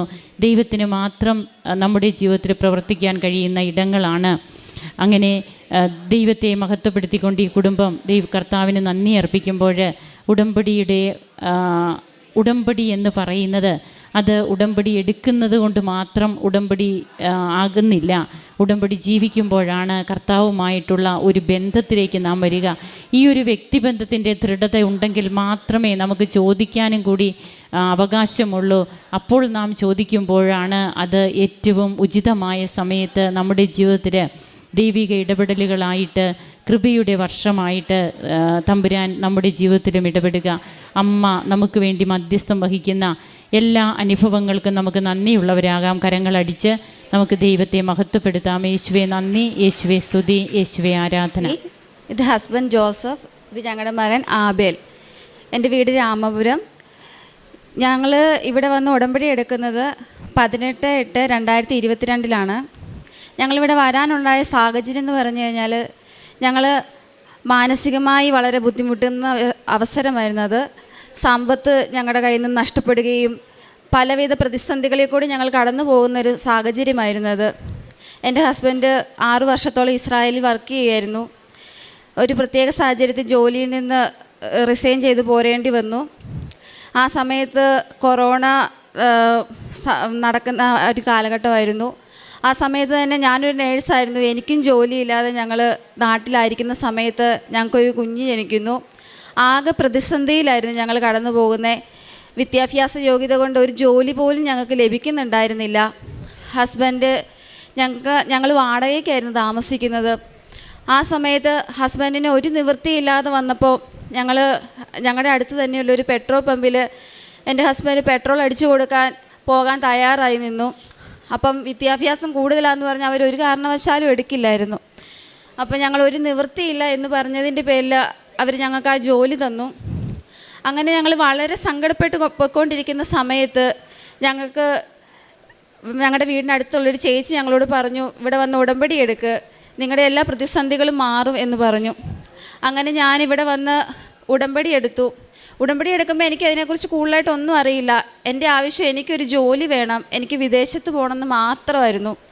പക്ഷേ ഉടമ്പടിയിലെ ആദ്യമായിട്ട് ഞാൻ ഉടമ്പടി എടുത്തു കഴിഞ്ഞപ്പം എനിക്ക് പരിശുദ്ധ അമ്മ കാണിച്ചു തന്നത് ജോലിയെക്കുറിച്ചല്ല, എൻ്റെ ആത്മീയ വളർച്ചയെക്കുറിച്ചുള്ളൊരു ബോധ്യമായിരുന്നു. തന്നെ എളിമപ്പെടുത്തുവാനും ഞങ്ങൾക്ക് ഒരുപാട് പേരോട് ക്ഷമിക്കുവാനുണ്ടായിരുന്നു. അതെല്ലാം പരിശുദ്ധ അമ്മ ഞങ്ങൾക്ക് കാണിച്ചു തന്നു. ഞങ്ങളുടെ ഭാഗത്തുണ്ടായിരുന്ന തെറ്റുകൾ ഞങ്ങൾ ഏറ്റുപറഞ്ഞ് ഞങ്ങളെ തന്നെ എളിമപ്പെടുത്തി ഞങ്ങളുടെ സ്റ്റാറ്റസ് ഞങ്ങൾ താത്തുകയാണ് ആദ്യം ചെയ്തത്. അങ്ങനെ ഞങ്ങൾ രണ്ടാമതായിട്ട് ഇവിടെ വന്ന് ഉടമ്പടി പുതുക്കി. അപ്പം ഞങ്ങൾക്ക് വളരെ സാമ്പത്തിക ബുദ്ധിമുട്ട് പിന്നെയും നേരിട്ടപ്പം എൻ്റെ ഹസ്ബൻഡ് ഒരുപാട് വിഷമിച്ച് പരിശുദ്ധ അമ്മയോട് പറഞ്ഞു, ഒരു ഡേറ്റ് ഇട്ട് പ്രാർത്ഥിച്ചു. ആ മാസം മാർച്ച് 31 എൻ്റെ ഹസ്ബൻഡിന് നല്ലൊരു ജോലി കിട്ടണേ മാതാവേ, നല്ലൊരു സാമ്പത്തിക ഉയർച്ച തന്ന് അനുഗ്രഹിക്കണമേ എന്ന് പ്രാർത്ഥിച്ചു. ഞങ്ങളിവിടെ ആ സമയത്ത് വന്ന് പ്രാർത്ഥിച്ച് തിരിച്ച് ചെന്ന് അതേ സമയം ഹസ്ബൻഡ് ജോലി ചെയ്യുന്ന അതേ പമ്പിൽ നിന്ന് ഒരു ഫോൺ കോൾ വരികയാണ്. ഹസ്ബൻഡിനോട് ആ പമ്പിൽ മാനേജരായിട്ട് ജോലി ചെയ്യാൻ സാധിക്കുമോ എന്ന് ചോദിച്ചു. പരിശുദ്ധ അമ്മ തന്ന അനുഗ്രഹത്തിന് അപ്പം തന്നെ നന്ദി പറഞ്ഞ് ഏപ്രിൽ 1 മുതൽ എൻ്റെ ഹസ്ബൻഡ് അവിടെ മാനേജരായിട്ട് ജോലിയിൽ പ്രവേശിച്ചു. നല്ല സാലറിയോടുകൂടി ഒരു വണ്ടിയും ഉണ്ടായിരുന്നു. അങ്ങനെ പരിശുദ്ധ അമ്മ ഞങ്ങളെ അനുഗ്രഹിച്ചു. പിന്നെ രണ്ടാമതായിട്ട് ഞാൻ പരിശുദ്ധ അമ്മയോട് ആവശ്യപ്പെട്ടു, എനിക്കൊരു ജോലി വേണം. ഞാൻ നേഴ്സായിട്ട് എൻ്റെ വിദ്യാഭ്യാസം എല്ലാം കഴിഞ്ഞ് എനിക്കധികം ജോലി ചെയ്യാൻ സാധിച്ചിട്ടില്ല. കുഞ്ഞായി പിന്നെ എനിക്ക് ഒത്തിരി ഇയർ ഗ്യാപ്പ് വന്നു. അങ്ങനെ ഞാൻ കഷ്ടപ്പെട്ടു, ഒരുപാട് വിഷമിച്ചു. അങ്ങനെ ഇരിക്കുന്ന സമയത്ത് ഞാൻ 2019 എഴുതിയ DHAയുടെ വാലിഡിറ്റി എനിക്ക് പരിശുദ്ധ അമ്മ 5 വർഷത്തേക്ക് അത് നീട്ടിത്തന്ന് എനിക്കൊരു എക്സാം പോലും പിന്നീട് എഴുതേണ്ട വരാതെ എനിക്ക് ദുബായിക്ക് കയറിപ്പോകാൻ സാധിച്ചു. പോകുന്നതിന് മുന്നേ ഞാനിവിടെ വന്ന് ജോസഫ് അച്ഛനെ കണ്ടു. അച്ഛൻ തലയിൽ കൈവച്ച് പ്രാർത്ഥിച്ച് സൈത്ത് പൂശി പ്രാർത്ഥിച്ചിട്ട് പറഞ്ഞു, സഞ്ചാരി മാതാവ് നിൻ്റെ കൂടെ വരുമെന്ന്. അപ്പം ഞാൻ മനസ്സുകൊണ്ട് ഓർത്തു, അച്ഛൻ എന്തുകൊണ്ട് സാക്ഷ്യം പറയാൻ വരണമെന്ന് എന്നോട് പറഞ്ഞില്ല. ഞാൻ ഒരുപാട് വിഷമിക്കേണ്ടി വരും, എനിക്ക് ഈ പൊതുസമൂഹത്തെ നേരിടാനുള്ളൊരു പേടിയൊക്കെ ഉണ്ട്, എനിക്ക് ഒറ്റയ്ക്ക് ചെയ്യാനൊന്നും അറിയില്ല ഒരു കാര്യങ്ങളും. ആ സമയത്ത് ഞാനിങ്ങനെ പേടിച്ച് നിന്ന സമയത്ത് പരിശുദ്ധ അമ്മ എനിക്കൊരു വചനം തന്നു, നിനക്കെൻ്റെ കൃപ മതി, എന്തെന്ന് ബലഹീനതയിലാണ് എൻ്റെ ശക്തി പൂർണ്ണമായി പ്രകടമാകുന്നതെന്ന്. ഞാൻ വിദേശത്ത് ചെന്ന ആ കാലഘട്ടം മുതൽ എൻ്റെ ബലഹീനതയിൽ പരിശുദ്ധ അമ്മേനെ സഹായിക്കുന്നതായിട്ട് എനിക്ക് ഒരുപാട് തോന്നി. എനിക്ക് എവിടെ ചെന്നാലും എൻ്റെ ആവശ്യത്തിന് ഞാൻ പോലും അറിയാത്ത ആളുകളെ എൻ്റെ മുന്നിൽ കൊണ്ടു നിർത്തി എൻ്റെ ആവശ്യങ്ങളെല്ലാം നടത്തി തന്നു. ഞാൻ വിദേശത്ത് ചെന്ന് 1 മാസത്തോളം ജോലിയില്ലാതിരുന്നു. ഞാൻ വിസിറ്റിംഗ് വിസയിലാണ് ഇവിടുന്ന് കയറി പോകുന്നത്. അവിടെ ചെന്ന് ജോലിയില്ലാതിരുന്നപ്പം ഞാൻ ലൈറ്റ് ക്യാൻഡിൽ ഇട്ട് പ്രാർത്ഥിച്ചു. ആ സമയത്ത് എനിക്കൊരു സ്വപ്ന ദർശനം ഉണ്ടായി. ജോസഫ് അച്ഛൻ എൻ്റെ സ്വപ്നത്തിൽ വരുന്നതായിട്ട് ഞാൻ കണ്ടു. അന്ന് എന്നോട് അച്ഛൻ പറഞ്ഞു, നീ പൂർണ്ണമായി നിന്നെ തന്നെ വിട്ടുകൊടുത്ത് എളിമപ്പെടുത്തി നിനക്ക് വീണ്ടും ക്ഷമയുടെ ഒരു ഇതാണ് ഈശോ കാണിച്ചു തരുന്നത്, നീ അത് ക്ഷമിക്കണം എന്ന് പറഞ്ഞു. അപ്പം ഞാൻ അച്ഛനോട് പറയുന്നുണ്ട്, എനിക്ക് ക്ഷമിക്കാനല്ല, എനിക്ക് ആരോടും ഒരു വിഷമവും ഇല്ല. അപ്പം അച്ഛൻ പറഞ്ഞു, നിന്നെ വേദനിപ്പിച്ചവരോട് നിനക്കുണ്ടായ സങ്കടങ്ങൾ പോലും ഒരു വിഷമം, അതൊരു ക്ഷമയുടെ ഇതാണെന്ന് എന്നോട് പറഞ്ഞു. ഞാൻ അന്ന് തന്നെ പരിശുദ്ധ അമ്മയോട് കൊന്ത ചൊല്ലി പ്രാർത്ഥിക്കുകയും എന്നെ തന്നെ എളിമപ്പെടുത്തുകയും ചെയ്തു. ആ ആഴ്ച തന്നെ എനിക്കൊരു നല്ല ജോലി ലഭിച്ചു. ആ ജോലിയിൽ ഞാൻ തുടർന്നുകൊണ്ടിരിക്കുന്ന സമയത്ത് 4-ാം മാസമായപ്പം എനിക്ക് ആ ജോലി നഷ്ടപ്പെട്ടു. ഇനി എന്ത് ചെയ്യണമെന്ന് ഞാൻ ഭയങ്കര പ്രതിസന്ധിയിൽ, കുഞ്ഞിനെ ഇട്ടിട്ട് പോയതിൻ്റെ വിഷമം, അങ്ങനെ ഒരേ ഘട്ടത്തിലൂടെ കടന്നു പോകുമ്പം എനിക്ക് വീണ്ടും ഒരു വചനം കിട്ടുകയാണ്. ഹബക്കൂക്ക് 1:5, പറഞ്ഞാൽ വിശ്വസിക്കാനാവാത്ത ഒരു പ്രവൃത്തി നിങ്ങളുടെ നാളുകളിൽ ഞാൻ ചെയ്യാൻ പോകുന്നു എന്ന്. പിറ്റേ ദിവസത്തെ ചൊവ്വാഴ്ച ധ്യാനത്തിൽ അച്ഛൻ ആ വചനം പറഞ്ഞുകൊണ്ടാണ് ധ്യാനം തുടങ്ങുന്നത്.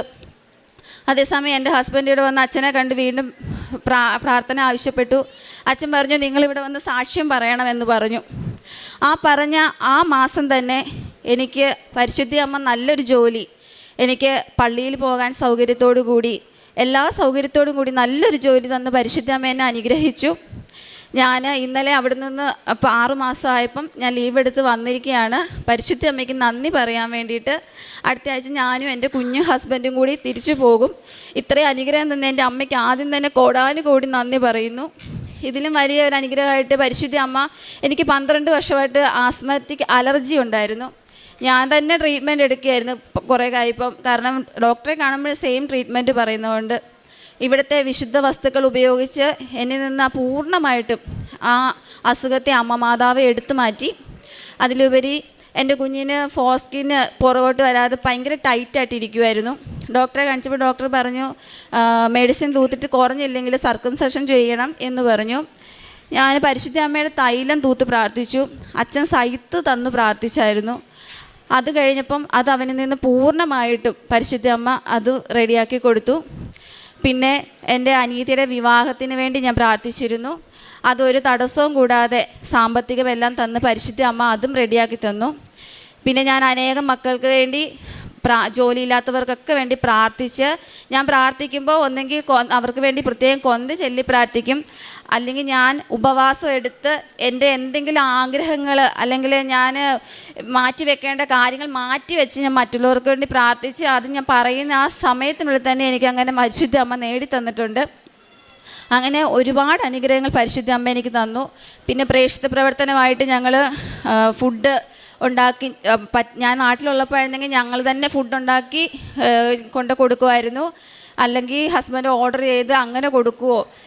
പിന്നെ ഞങ്ങൾ ഹോസ്പിറ്റലുകളിൽ പോവും, വൃത്തമന്ദിരത്തിലൊക്കെ പോയി ഞങ്ങളെ കഴിയുന്ന വിധം ഞങ്ങൾ ഒത്തിരി പേരെ ഞങ്ങളുടെ സാലറിയുടെ 1% മാറ്റി വെച്ച് തന്നെ ഞങ്ങൾ സഹായിക്കുമായിരുന്നു.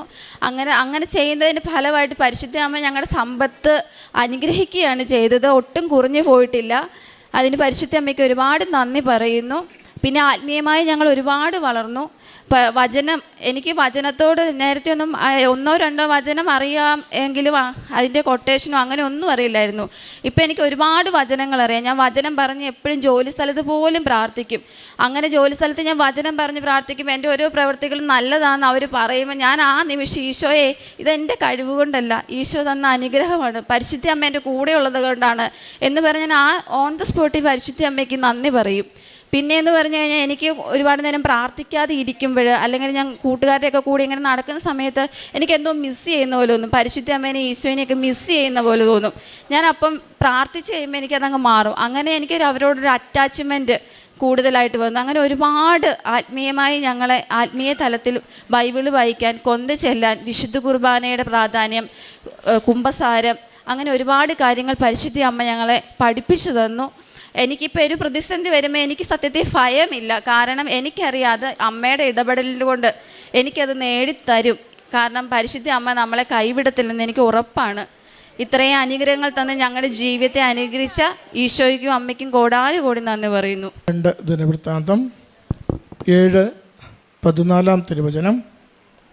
എൻ്റെ നാമം പേറുന്ന എൻ്റെ ജനം എന്നെ അന്വേഷിക്കുകയും തങ്ങളെ തന്നെ എളിമപ്പെടുത്തി പ്രാർത്ഥിക്കുകയും തങ്ങളുടെ ദുർമാർഗങ്ങളിൽ നിന്ന് പിന്തിരിയുകയും ചെയ്താൽ ഞാൻ സ്വർഗത്തിൽ നിന്ന് അവരുടെ പ്രാർത്ഥന കേട്ട് അവരുടെ പാപങ്ങൾ ക്ഷമിക്കുകയും അവരുടെ ദേശം സമ്പുഷ്ടമാക്കുകയും ചെയ്യും. ആൽഫി ജോസഫ് എന്ന ഈ മകൾ ജീവിത പങ്കാളിയോടും കുഞ്ഞിനോടുമൊപ്പം വലിയ സന്തോഷത്തോടെ പരിശുദ്ധ കൃപാസന മാതാവിൻ്റെ ഈ തിരുവൾത്താരയിൽ ജീവിതത്തിൽ ലഭിച്ച വലിയ നന്മകളെ സന്തോഷത്തോടു കൂടി സാക്ഷ്യപ്പെടുത്തുകയാണ്.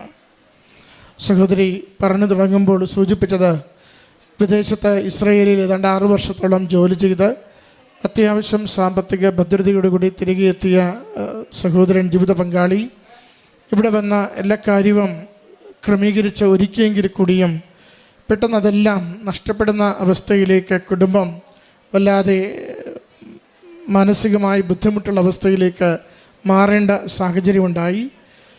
അത് സ്വാഭാവികമായും കുറേയധികം ഉള്ളിൽ സങ്കടങ്ങൾ, ദേഷ്യങ്ങൾ, അകൽച്ചകൾ ഒക്കെ കൊണ്ടുവന്നിരുന്നു. അങ്ങനെയാണ് ഇവിടെ അമ്മ മാതാവിൻ്റെ തിരുനടയിലെത്തി ഉടമ്പടിയെടുത്ത് ജീവിതം സീറോയിൽ നിന്ന് വീണ്ടും തുടങ്ങുന്നതിന് ഇവർ തീരുമാനിക്കുന്നത്. നല്ല വിദ്യാഭ്യാസമുള്ള സഹോദരൻ നാട്ടിൽ പെട്രോൾ പമ്പിൽ പെട്രോൾ അടിച്ചു കൊടുക്കുന്ന ജോലിയിലേക്കാണ് എത്തിച്ചേരുന്നത്. കാരണം ദാരിദ്ര്യമാണ്, മറ്റ് വേറെ ജോലികളൊന്നും ശ്രമിച്ചിട്ട് കിട്ടുന്നില്ല. കുടുംബം മുന്നോട്ട് കൊണ്ടുപോകണം. അതിനുവേണ്ടിയാണ് അത്രയും ചെറിയൊരു താഴ്ന്ന ജോലിയിലേക്ക് സഹോദരൻ വന്നെത്തിച്ചേരുന്നത്. വളരെ ചെറിയ ശമ്പളവും. അത് ഒത്തിരി പേരുടെ അവഹേളനത്തിന് കാരണമായി. ഒത്തിരി പേർ സഹോദരനെ അവഹേളിക്കുന്നുണ്ട്, ചെറുതാക്കുന്നുണ്ട്, കളിയാക്കുന്നുണ്ട്. അങ്ങനെ ഒത്തിരി അപമാനത്തിലൂടെ കടന്നു പോകുമ്പോഴാണ് ഈ കുടുംബം അമ്മ മാതാവിൻ്റെ തിരുസന്നിധിയിൽ പൂർണ്ണമായി ശരണപ്പെട്ടുകൊണ്ട് ഉടമ്പടി എടുക്കുന്നത്. ഉടമ്പടി എടുക്കുമ്പോൾ ആ കുടുംബത്തിന് വരുന്ന ആദ്യത്തെ മനസ്സാണ് ഏറ്റവും പ്രധാനപ്പെട്ടത്. അത് ക്ഷമിക്കുവാനുള്ള മനസ്സാണ്. എല്ലാവരോടും ക്ഷമിക്കുന്നു, നിരുപാധികമായി ക്ഷമ കൊടുക്കുന്നു. വേദനിപ്പിച്ച എല്ലാവരോടും അവരെ അങ്ങോട്ട് പോയി മാപ്പ് ചോദിച്ച് എല്ലാവരോടും ആ ബന്ധങ്ങൾ രണ്ടാമത് വിളക്കി ചേർത്ത് ദൈവസന്നിധിയിൽ പ്രാർത്ഥിക്കുവാനുള്ള കൃപ നേടിയെടുത്തു എന്നതാണ് ആദ്യത്തെ കാര്യം. അതാണ് മകൾ വാക്കുകളിലൂടെ ആദ്യം സൂചിപ്പിച്ചത്. ജീവിതം വല്ലാതെ ഒത്തിരി പേർ വേദനിപ്പിച്ചപ്പോഴും ആരോടും പിണക്കമില്ലാതെ എല്ലാവരോടും ക്ഷമിച്ചുകൊണ്ട് ദൈവകൃപയ്ക്ക് വേണ്ടി ഉടമ്പടിയിൽ പൂർണ്ണമായി ശരണപ്പെട്ട് വിശ്വസിച്ചുകൊണ്ട് എല്ലാം നഷ്ടപ്പെട്ടുവെങ്കിലും അതിലേറെ തിരികെ തരുവാൻ അമ്മ മാതാവിലൂടെ ഈശോയ്ക്ക് സാധിക്കുമെന്ന വിശ്വാസത്തിൽ ജീവിതം തുടങ്ങുന്നതാണ് പിന്നീട് ആ മകരുടെ വാക്കുകളിൽ നമ്മൾ കാണുന്നത്. അത് മകന് ആ പെട്രോൾ പമ്പിൽ തന്നെ മാനേജരായി ജോലി കയറ്റം കിട്ടി, സ്വന്തമായൊരു വാഹനം ഉപയോഗിക്കുവാൻ കിട്ടി. മകൾക്ക് 2019 എഴുതിയ DHAയുടെ എക്സാമാണ്. അത് ശരിക്കും പറഞ്ഞാൽ മകൾ ജോലിക്ക് വേണ്ടി അപേക്ഷിക്കുമ്പോൾ വാലിഡിറ്റി കിട്ടേണ്ടതല്ല. എന്നാൽ 5 വർഷത്തെ കൂടി അത് നീട്ടിക്കൊടുത്തത് കൊണ്ട് മകൾക്ക് ആ ജോലി അവിടെ നേടുവാൻ സാധിച്ചു. മറ്റ് പരീക്ഷകളോ പഠനമോ ഒന്നുമില്ലാതെ ജോലിക്ക് പ്രവേശിക്കുവാൻ പറ്റി. അച്ഛനെ കാണുമ്പോൾ കൊടുത്ത സന്ദേശത്തിന് ഒരു പ്രത്യേകതയുണ്ടായിരുന്നു. സാധാരണ അച്ഛൻ അവരുടെ ജീവിതം കാണുകയും കാര്യങ്ങൾ കേൾക്കുകയും ചെയ്തിട്ട് ധൈര്യപ്പെടുത്തി വിടും. അത് സാക്ഷ്യം പറയുവാനുള്ള ആഹ്വാനത്തോടു കൂടിയാണ് വിടാറുള്ളത്. മകളോട് പറഞ്ഞു, സഞ്ചാരി മാതാവ് കൂടെ വരും. മകൾക്ക് ആ വാക്കിൻ്റെ അർത്ഥം അപ്പോൾ മനസ്സിലായില്ല. സഞ്ചാരി മാതാവ് കൂടെ വരുമെന്ന് പറഞ്ഞാണ് മകളെ വിടുന്നത്. അവിടെ ചെന്ന് 1 മാസം ജോലി കിട്ടിയില്ല. പിന്നീട് ജോലി കിട്ടി. ആ ജോലി 4-ാം മാസമാകുമ്പോൾ നഷ്ടപ്പെട്ടു പോകുമ്പോൾ തകർന്നു പോകാതിരിക്കുവാനാണ് അച്ഛൻ കൃത്യമായ ആ സന്ദേശം കൊടുത്തു വിടുന്നത്. സഞ്ചാരി മാതാവ് കൂടെ വരും. ആ സഞ്ചാരി മാതാവിൻ്റെ സംരക്ഷണമാണ് ഇങ്ങോട്ട് തിരികെ പോരുന്നതിന് തൊട്ട് മുമ്പ് ഒരു മികച്ച ജോലി അവിടെ കണ്ടെത്തുവാനായിട്ട് മകൾക്ക് സാധിച്ചു. അത് 1 ദിവസം കഴിയുമ്പോൾ തന്നെ കണ്ടെത്തുവാൻ സാധിക്കുന്നുണ്ട്. അവിടെ ജോലി കിട്ടുമ്പോഴും നമ്മൾ ഒരു സ്വപ്നം മകൾ പറയുന്നുണ്ട്. അച്ഛൻ സ്വപ്നത്തിൽ മകളോട് പറയുന്നു, നിൻ്റെ ഉള്ളിൽ ആരോടെങ്കിലും സങ്കടമുണ്ടെങ്കിൽ അതുപോലും ക്ഷമിക്കുക. സങ്കടമുണ്ടെങ്കിൽ, നിന്നെ വേദനിപ്പിച്ചതിനെ പ്രതി സങ്കടമുണ്ടെങ്കിൽ അതുപോലും ക്ഷമിക്കുക. അങ്ങനെ ആ സങ്കടങ്ങൾ പോലും ക്ഷമിക്കുവാൻ തയ്യാറായപ്പോൾ അടുത്ത ദിവസം ആദ്യത്തെ ജോലി കിട്ടിയതിനെയാണ് മകളെ സാക്ഷ്യപ്പെടുത്തിയത്. പ്രിയമുള്ളവരെ, ഉടമ്പടി ജീവിതം നമ്മളെ ഓരോരുത്തരെയും ഒരു ആത്മപരിവർത്തന ജീവിതത്തിലേക്കാണ് നയിക്കുന്നത്. ഭൗതികമായ നന്മകൾക്കപ്പുറം നമ്മുടെ ജീവിതത്തെ തന്നെ പരിശോധിക്കുവാൻ, അതിൻ്റെ കുറവുകളെ തിരുത്തുവാൻ, ദൈവകൃപയിൽ ആശ്രയിച്ചുകൊണ്ട് ചുവടുറപ്പിക്കുവാൻ, അതൊരു ആത്മീയ വളർച്ചയിലേക്ക് നമ്മളെ നയിക്കുവാനാണ് ഉടമ്പടി ജീവിതം എപ്പോഴും അതിൻ്റെ കോറിൽ, അതിൻ്റെ ആത്മാവിൽ എപ്പോഴും സഹായിച്ചു കൊണ്ടിരിക്കുക. മകൾ അതാണ് പറയുന്നത്.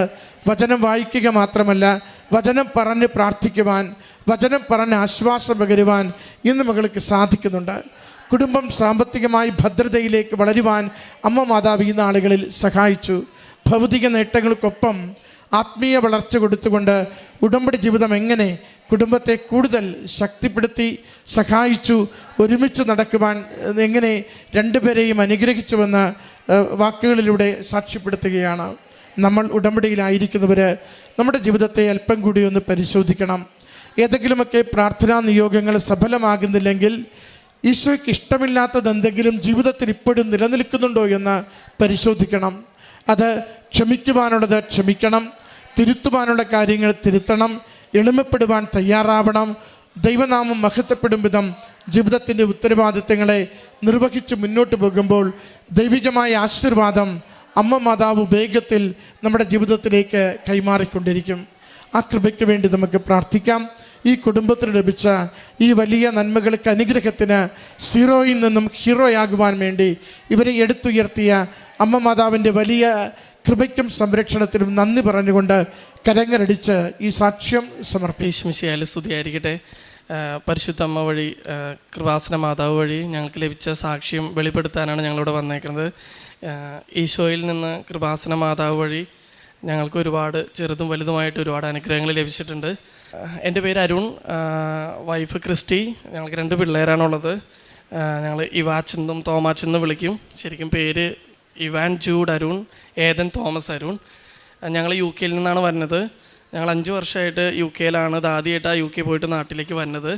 2020 ഞാൻ UK ജനുവരിയിൽ പോയതാണ്. പോകുന്നതിന് തൊട്ട് മുമ്പ് മാതാവിൻ്റെ അടുത്ത് ആദ്യമായിട്ട് ഇവിടെ വന്നിട്ടാണ് പോയേ. അന്ന് ഇങ്ങനെ മാതാവിൻ്റെ കാര്യങ്ങളോ ഇങ്ങനെ പ്രാർത്ഥിച്ച് അനുഗ്രഹം ലഭിക്കുമെന്നോ അങ്ങനെയുള്ളൊരു കാര്യവും ഞങ്ങൾക്ക് അറിയില്ലായിരുന്നു. അപ്പച്ചൻ്റെ ഒരു കൂട്ടുകാരൻ വഴിയായിട്ട് ഞങ്ങളെല്ലാവരും കൂടെ ഇവിടെ വന്ന് ജസ്റ്റ് പ്രാർത്ഥിച്ചിട്ട് പോയായിരുന്നു. പിന്നീട് ഞാൻ സ്റ്റുഡൻറ്റ് വിസയിലാണ് UK പോയത്. ഞാൻ പോയി ഒരു 10 മാസം കഴിഞ്ഞപ്പോഴേക്കും വൈഫിനെയും കൊച്ചിനെയും കൊണ്ടുപോയി. രണ്ടാമത്തവൻ അവിടെ വെച്ചുണ്ടായേ. ഞാൻ സ്റ്റുഡൻറ്റ് വിസയിൽ പോയി 2 വർഷത്തെ കോഴ്സ് കഴിഞ്ഞ് 2 വർഷം സ്റ്റേ ബാക്ക് കഴിഞ്ഞ് നമുക്കെല്ലാവർക്കും അറിയണ പോലെ ഒരു വർക്ക് വിസ ഇല്ലാതെ നമുക്കവിടെ നിൽക്കാൻ പറ്റില്ല. അപ്പോൾ പലവരും അറിയാലോ, ഇപ്പോൾ കുറേ വിസകളും കാര്യങ്ങളും തട്ടിപ്പും കാര്യങ്ങളൊക്കെ നടക്കുന്നുണ്ട്.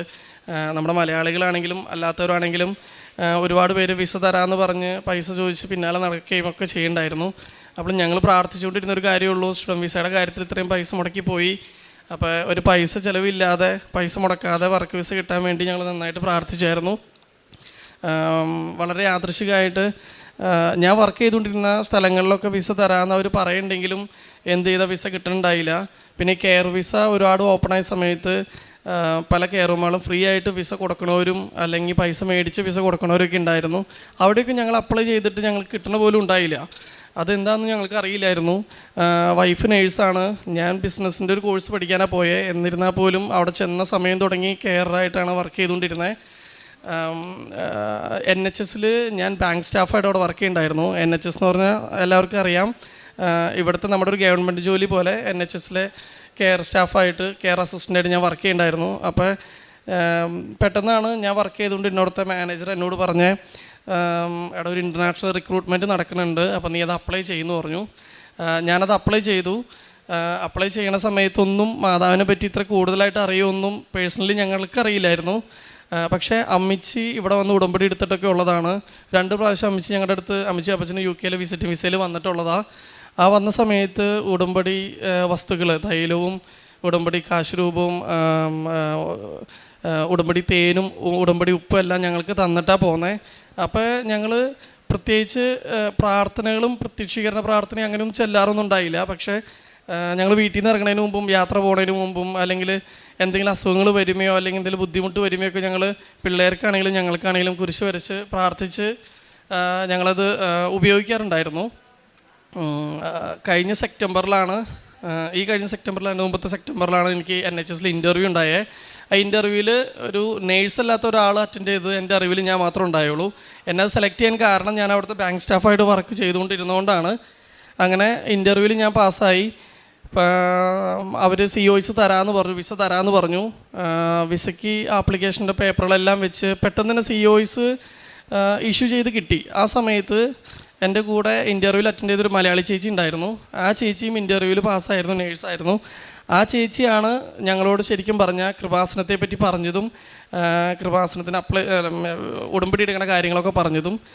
അങ്ങനെ പറഞ്ഞെങ്കിലും പേഴ്സണലി ഞാൻ മാതാവിനോട് നമ്മൾ പ്രാർത്ഥിക്കുന്നതാണ്, കൊന്തം ചെല്ലുന്നതാണ്, കുർബാനയ്ക്ക് ഞങ്ങൾ മുടങ്ങാറില്ല, ഞായറാഴ്ചകൾ എന്തായാലും കുർബാനയ്ക്ക് പോകാറുണ്ട്, അങ്ങനെയൊക്കെ ചെയ്തുകൊണ്ടിരുന്നവർ. അപ്പം ഞങ്ങളെന്തായാലും പ്രത്യേകിച്ച് മാതാവിനൊരു പ്രത്യേകത ഉള്ളതായിട്ട് അങ്ങനെ ചിന്തിച്ചില്ല. വേറെ വീഡിയോസോ കാര്യങ്ങളോ സാക്ഷ്യങ്ങളോ പ്രാർത്ഥനകളോ ഒന്നും കേട്ടിട്ടുണ്ടായിരുന്നില്ല. പക്ഷേ ചേച്ചി കൂടെ കൂടെ പറയായിരുന്നു, ചേച്ചിക്ക് ഉണ്ടായ അനുഭവങ്ങളും കാര്യങ്ങളൊക്കെ പറഞ്ഞ് ഞങ്ങളങ്ങനെ ഇരിക്കാതെ. COS എനിക്ക് നവംബർ 1 കിട്ടിയെങ്കിലും 3 മാസമാണ് കാലാവധിയുള്ളത്. അതിൻ്റെ പ്രോസസ്സിങ് ഭയങ്കര സ്ലോ ആയിട്ടാണ് നടന്നുകൊണ്ടിരുന്നത്. എനിക്ക് ശേഷമാണ് ആ ചേച്ചിക്ക് COS കിട്ടിയെങ്കിലും ആ ചേച്ചിക്ക് വിസ അടിച്ച് കിട്ടി. എനിക്ക് പ്രയോറിറ്റി വിസയിൽ, അതായത് 2 ദിവസം കൊണ്ട് വിസ അടിച്ച് കിട്ടുന്ന രീതിയിൽ പ്രയോറിറ്റി വിസയ്ക്ക് വെച്ചിട്ട് പോലും പിറ്റേ ദിവസം എനിക്ക് മെയിൽ വന്നു, എൻ്റെ വിസ ഹോൾഡ് ചെയ്തേക്കാണ്. കാരണം ഈ PSW വിസയിൽ നിന്ന് വർക്ക് വിസയിലോട്ട് മാറുമ്പോൾ ഒരു ഇമിഗ്രേഷൻ സ്കിൽ ചാർജ് എന്ന് പറഞ്ഞൊരു ചാർജ് അടയ്ക്കാനുണ്ട്. അത് എത്ര വർഷത്തെ വിസയാണോ തരണേ അത്രയും നാളത്തെ അടയ്ക്കണം. അത് ഞങ്ങളല്ല അടയ്ക്കേണ്ടത്, ആരാണോ വിസ തരണേ എംപ്ലോയറാണ് അടയ്ക്കേണ്ടത്. അപ്പോൾ എൻ്റെ 3 വർഷത്തെ വിസ അവർ ഞങ്ങൾക്ക് ഇഷ്യൂ ചെയ്തായിരുന്നേ. അപ്പോൾ 3 ലക്ഷം രൂപ, ഇവിടുത്തെ ഇന്ത്യൻ റുപ്യ ഏതാണ്ട് 3000 പൗണ്ടോളം എംപ്ലോയർ അടയ്ക്കേണ്ടതാണ്. അപ്പോൾ ഹോം ഓഫീസിൽ നിന്ന് എനിക്ക് മെയിൽ വന്നു, എംപ്ലോയർക്ക് ഇൻഫോം ചെയ്തിട്ടുണ്ട്, അവരെ പേയ്മെൻറ്റ് അടച്ച് കഴിയുമ്പോൾ വിസ സാങ്ഷനാക്കി തന്നേക്കാമെന്ന് പറഞ്ഞ്. ഞാനത് അതുപോലെ തന്നെ എൻ്റെ HR കോർഡിനേറ്ററോടും ഞാൻ സംസാരിച്ചിരുന്ന ആളോടും സംസാരിക്കുന്നുണ്ടായെങ്കിലും അവർക്ക് അങ്ങനെ ഒരു മെയിൽ കിട്ടിയിട്ടില്ല എന്നൊക്കെയാണ് അവർ പറഞ്ഞത്. അങ്ങനെ 1 മാസത്തോളം നീണ്ടുപോയി, ഒരു അനക്കവും ഇല്ല. ഇതിൻ്റെ പിന്നാലെ നിൽക്കുന്നു. ഞാൻ പിന്നെ ഒരു സോളിസിറ്ററെ കണ്ട് സംസാരിച്ചു. അപ്പോഴും സോളിസിറ്റർ പറഞ്ഞു, നിനക്കും ഇതിനകത്തൊന്നും ചെയ്യാനില്ല, ഓൾറെഡി നീ ആപ്ലിക്കേഷൻ ഇട്ടു, ഇതിനകത്ത് ചെയ്യാനുള്ള കാര്യം ഹോം ഓഫീസിനെയും നിൻ്റെ ഹോസ്പിറ്റലിലെ ട്രസ്റ്റിനെയും NHSനെയും എത്രയും വേഗം അവർ തമ്മിൽ കൂട്ടിമുട്ടിക്കുക, അതല്ലാതെ വേറെ ഒന്നും ചെയ്യാനില്ല. പേയ്മെൻറ്റ് അടയ്ക്കാതെ നിനക്ക് എന്തായാലും വിസ കിട്ടേയില്ല, അത് അങ്ങനെ ഒരു റൂളാണത് എന്ന് പറഞ്ഞു. ഞാൻ പിന്നെ ഹോം ഓഫീസിൽ വിളിച്ച് സംസാരിച്ചെങ്കിലും അവസാനം അവരെന്നോട് പറഞ്ഞു, എംപ്ലോയർ ചെയ്യേണ്ട കാര്യം എംപ്ലോയി ആയി നിനക്ക് ചെയ്യാൻ പറ്റില്ല, അവർ തന്നെ ചെയ്യേണ്ട കാര്യമാണ്, അവരോട് എന്നെ കോൺടാക്ട് ചെയ്യാൻ പറഞ്ഞു. അവരോട് പറയുമ്പോൾ അവരങ്ങനെ ചെയ്തിട്ടില്ല എന്നൊക്കെ പറഞ്ഞു. ഈ സമയത്ത് പ്രൈവറ്റ് ഒരു കെയർ ഹോമിൽ ഞാൻ വർക്ക് ചെയ്യുന്നുണ്ടായിരുന്നു. അവരെന്നോട് വിസ തരാമെന്ന് പറഞ്ഞു. അപ്പോൾ ഞാൻ വേണ്ടാന്ന് പറഞ്ഞ് NHSലും കിട്ടിയെന്ന് പറഞ്ഞപ്പോൾ തന്നെ അവരെന്നെ റിജക്റ്റ് ചെയ്തു. ഇനി അവർ ജോലി നിർത്താൻ പറഞ്ഞില്ല, പക്ഷേ എന്നോട് അവർ പറഞ്ഞു, ഇനി വിസയുടെ പേര് പറഞ്ഞ് ഞങ്ങളുടെ അടുത്തേക്ക് വരരുത്, വിസ തരില്ല എന്നവർ തീർത്ത് പറഞ്ഞു. പിന്നെ ഞങ്ങൾക്കൊരു സ്കോപ്പില്ലായിരുന്നു. അങ്ങനെ ഇരിക്കുകയാണ് ഞങ്ങൾ ഡിസംബർ 7 ഉടമ്പടി എടുക്കാനായിട്ട് കഴിഞ്ഞ എൻ്റെ മുമ്പത്തെ വർഷം, അത് 2023 ഡിസംബർ 7 ഉടമ്പടി എടുക്കാൻ ഞങ്ങൾ ഓൺലൈനിൽ ഉടമ്പടി എടുക്കാൻ വെച്ചെങ്കിലും അന്ന് വെക്കാൻ പറ്റിയില്ല. പക്ഷേ 8 തന്നെ ഞങ്ങൾ ഉടമ്പടി എടുത്തു. ഉടമ്പടി എടുത്തു കഴിഞ്ഞ് പലരെയും കോൺടാക്ട് ചെയ്തെങ്കിലും ആ സിറ്റുവേഷൻ അതുപോലെ തന്നെയായിരുന്നു. പക്ഷേ ഞങ്ങൾ ഉടമ്പടി മുടക്കാതെ പ്രാർത്ഥിക്കുകയും ഉടമ്പടി പ്രാർത്ഥനകൾ പങ്കെടുക്കുകയും പ്രത്യക്ഷ പ്രാർത്ഥന ചൊല്ലുകയൊക്കെ ചെയ്യുന്നുണ്ടായിരുന്നു. ഉടമ്പടി എടുത്തത് വൈഫിൻ്റെ പേരിലാണ്, വൈഫാണ് ഉടമ്പടി എടുത്തത്. ഡിസംബർ ക്രിസ്മസിന് മുമ്പ് ഒരു ചെറിയ സന്തോഷം എന്നുള്ള രീതിയിൽ എനിക്കിങ്ങനെ ഒരു മെയിൽ വന്നായിരുന്നു. അവർ കോൺടാക്റ്റ് ചെയ്തിട്ടുണ്ട്, വൈകാതെ തന്നെ എല്ലാം കിട്ടുമെന്നുള്ള രീതിയിൽ വന്നു. ഡിസംബർ കഴിഞ്ഞു. പിന്നെ പുറത്തൊക്കെ എന്ന് പറഞ്ഞാൽ ഡിസംബർ ക്രിസ്മസ് ന്യൂ ഇയറൊക്കെ ആവുന്ന സമയത്ത് ഒരു 2-3 ആഴ്ചയോളം അവധിയാണ് കണ്ടിന്യൂസ് ആയിട്ട്. അപ്പോൾ അതിൻ്റെ ഡിലേ പിന്നെയും വന്നു. അപ്പോൾ ശരിക്കും പറഞ്ഞാൽ നവംബർ കിട്ടിയ COS ആണ് ജനുവരി 31 വരെ ഉള്ളൂ. ജനുവരി 31 ആ COSൽ എനിക്ക് വിസ അടിച്ച് കിട്ടിയില്ലെങ്കിൽ പിന്നെ ആ COS അസാധുവായി പോവും. പിന്നെ പുതിയ COS അവർ ഇഷ്യൂ ചെയ്യണം. അത് സാധാരണ അങ്ങനെ ചെയ്യാറില്ല. അപ്പോൾ അതിനുമുമ്പ് എന്തായാലും ഞങ്ങൾക്ക് വിസ കിട്ടിയേ പറ്റുള്ളായിരുന്നു. പിന്നെ ഞാൻ അഗെയിൻ അവരെ കോൺടാക്ട് ചെയ്തു. പിന്നെ അവസാനം ഞാൻ എൻ്റെ എംപ്ലോയറോട് NHSൽ ഞാൻ പറഞ്ഞു, ഞാൻ വേണമെങ്കിൽ എഴുതി ഒപ്പിട്ട് തരാം, ആ 3 ലക്ഷം രൂപ ഞാൻ തരാൻ തയ്യാറാണ്, കാരണം വിസയാണ് ഞങ്ങൾക്ക് ആവശ്യം, ഇതിൻ്റെ പേരിൽ പിന്നീട് ഞങ്ങൾ ഒരു പ്രശ്നം ഉണ്ടാക്കില്ല എന്ന് എഴുതി ഒപ്പിട്ട് തരാമെന്ന് വരെ പറഞ്ഞു. എന്നിട്ടും അവർ പറഞ്ഞു, പിന്നെ അവർ പറഞ്ഞു സാലറിയിൽ നിന്ന് പിടിക്കും ചിലപ്പോൾ, അല്ലെങ്കിൽ അല്ലാതെ ഇപ്പോൾ ചോദിക്കും, അങ്ങനെയൊക്കെ പറഞ്ഞെങ്കിലും അതങ്ങനെ നിന്നു. അവസാനം ഹോം ഓഫീസിൽ ഞാൻ വിളിച്ചിട്ട് പറഞ്ഞു, നിങ്ങൾക്ക് അവർക്ക് അയക്കാൻ പറ്റണില്ലെങ്കിൽ ആ ലിങ്ക്, പേയ്മെൻറ്റ് ചെയ്യാനുള്ള ലിങ്ക് എനിക്ക് അയച്ചു തരാൻ പറഞ്ഞു. പിന്നെ അവസാനം ഒരു ദിവസം രാവിലെ വെളുപ്പിന് ഒരു 8 മണി സമയത്ത്, ആ സമയത്തൊന്നും അവിടെയും ഓഫീസ് തുറക്കൊന്നുമില്ല, പെട്ടെന്ന് എനിക്കൊരു മെയിൽ വന്നു ഇങ്ങനെ ഒരു ലിങ്ക് അയച്ചുകൊണ്ട്. അപ്പോൾ ഒരു കുറച്ച് നേരത്തെ വാലിഡിറ്റി ഉണ്ടായുള്ളൂ, ഒരു 4-5 മണിക്കൂർ. അതിനുള്ളിൽ ഞാൻ ആ പേയ്മെൻറ്റ്, ഞാനല്ല എംപ്ലോയറെയും കൊണ്ട് ഞാൻ ആ പേയ്മെൻറ്റ് അടപ്പിച്ചാലാണ് ആ പേയ്മെൻറ്റ് അവർ ആക്സെപ്റ്റ് ചെയ്യുള്ളൂ എന്ന് പറഞ്ഞായിരുന്നു. ഞാൻ പിന്നെ HR മെയിൽ അയച്ചിട്ട് റിപ്ലൈ ഒന്നുമില്ല. ഞങ്ങളുടെ ഓഫീസ് അവിടെ തൊട്ടടുത്ത് തന്നെ ഉണ്ടായിരുന്നു. ഞാൻ ഓഫീസിൽ പോയി ഒരു മാഡത്തിനെ കണ്ട് സംസാരിച്ച് കാര്യങ്ങളൊക്കെ ഇങ്ങനെ ഡീറ്റെയിൽഡായിട്ട് പറഞ്ഞു. ആ മാഡം പറഞ്ഞു, ഞാൻ നോക്കിക്കോളാം, കാര്യങ്ങൾ എന്താ ചെയ്യാമെന്ന് പറഞ്ഞു. ഞാൻ വീട്ടിൽ അവിടെ നിന്ന് ഇറങ്ങി ഒരു 10 മിനിറ്റുള്ളിൽ എനിക്കൊരു ഫോൺ വന്നു, ഒരു മാഡമാണ് വിളിച്ചത്. അത് ഞങ്ങൾ തീർച്ചയായിട്ടും വിശ്വസിക്കേണ്ട മാതാവാണ് വിളിച്ചതെന്ന്. കാരണം വിളിച്ചിട്ട് ഇങ്ങനെ പറഞ്ഞു, നിങ്ങൾ ഒന്നുകൂടും പേടിക്കണ്ട, ഇന്നല്ലെങ്കിൽ നാളെ നിങ്ങളുടെ പേയ്മെൻറ്റ് ചെയ്യും, എന്ന് പറഞ്ഞു. പിന്നീട് ഞാൻ ആ പേരിൽ, ഞാൻ പേര് കറക്റ്റായിട്ട് ഓർക്കണില്ല, ആ പേരിൽ ഒരു മേഡത്തിനെ പറ്റി അന്വേഷിച്ചിട്ട് ഞാൻ അങ്ങനെ ഒരു മേഡം അവിടെ ഉള്ളതായിട്ടോ ഒന്നും, കാരണം പിന്നീട് ജോലി കിട്ടി അവിടെ കയറിയ ശേഷം മീറ്റിങ്ങുകൾക്കൊക്കെ ഞാൻ അവിടെ പോയായിരുന്നു. അങ്ങനെ ഒരു മേഡത്തെ പറ്റി ഞാൻ അന്വേഷിച്ചിട്ട് കണ്ടെത്താൻ എനിക്ക് പറ്റിയില്ലായിരുന്നു. എനിവേ 1 മണിക്കൂറിന് കഴിഞ്ഞപ്പോഴേക്കും പേയ്മെൻറ്റ് അടച്ചു എന്നും പറഞ്ഞ് എനിക്ക് HR നിന്ന് മെയിൽ വന്നു.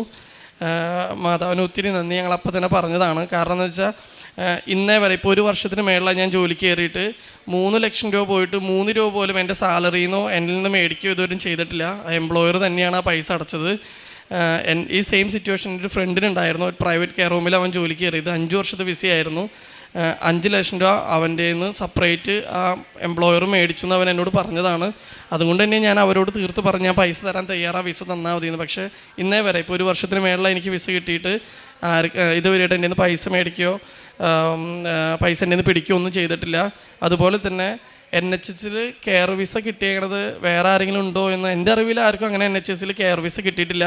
അതിനുശേഷം വേറെ ആർക്കും കിട്ടില്ല. കാരണം എൻ്റെ ബേസിക് ക്വാളിഫിക്കേഷൻ തന്നെ ബിസിനസ്സാണ്. ഞാൻ അക്കൗണ്ട്സും കൊമേഴ്സൊക്കെ ആയിരുന്നു ഇവിടെ കഴിഞ്ഞിട്ട് പോയത്. അവിടെ പോയി പോസ്റ്റ് ഗ്രാജുവേഷൻ ചെയ്തതും ഓൺ ബിസിനസ് തുടങ്ങാനുള്ള ഒരു കോഴ്സിനകത്താണ്.